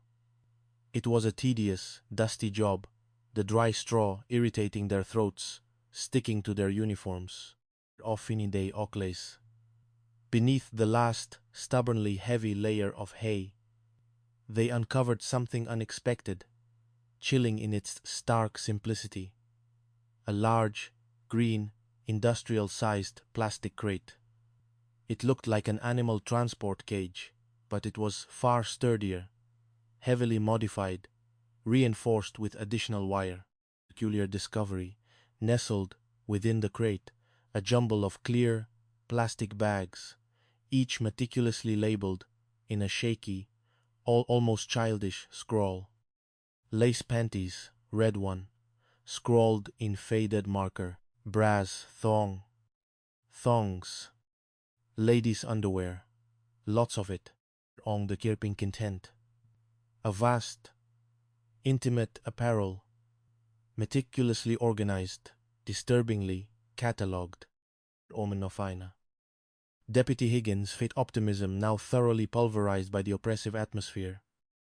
Visibly gagged, pressing a gloved hand to his mouth.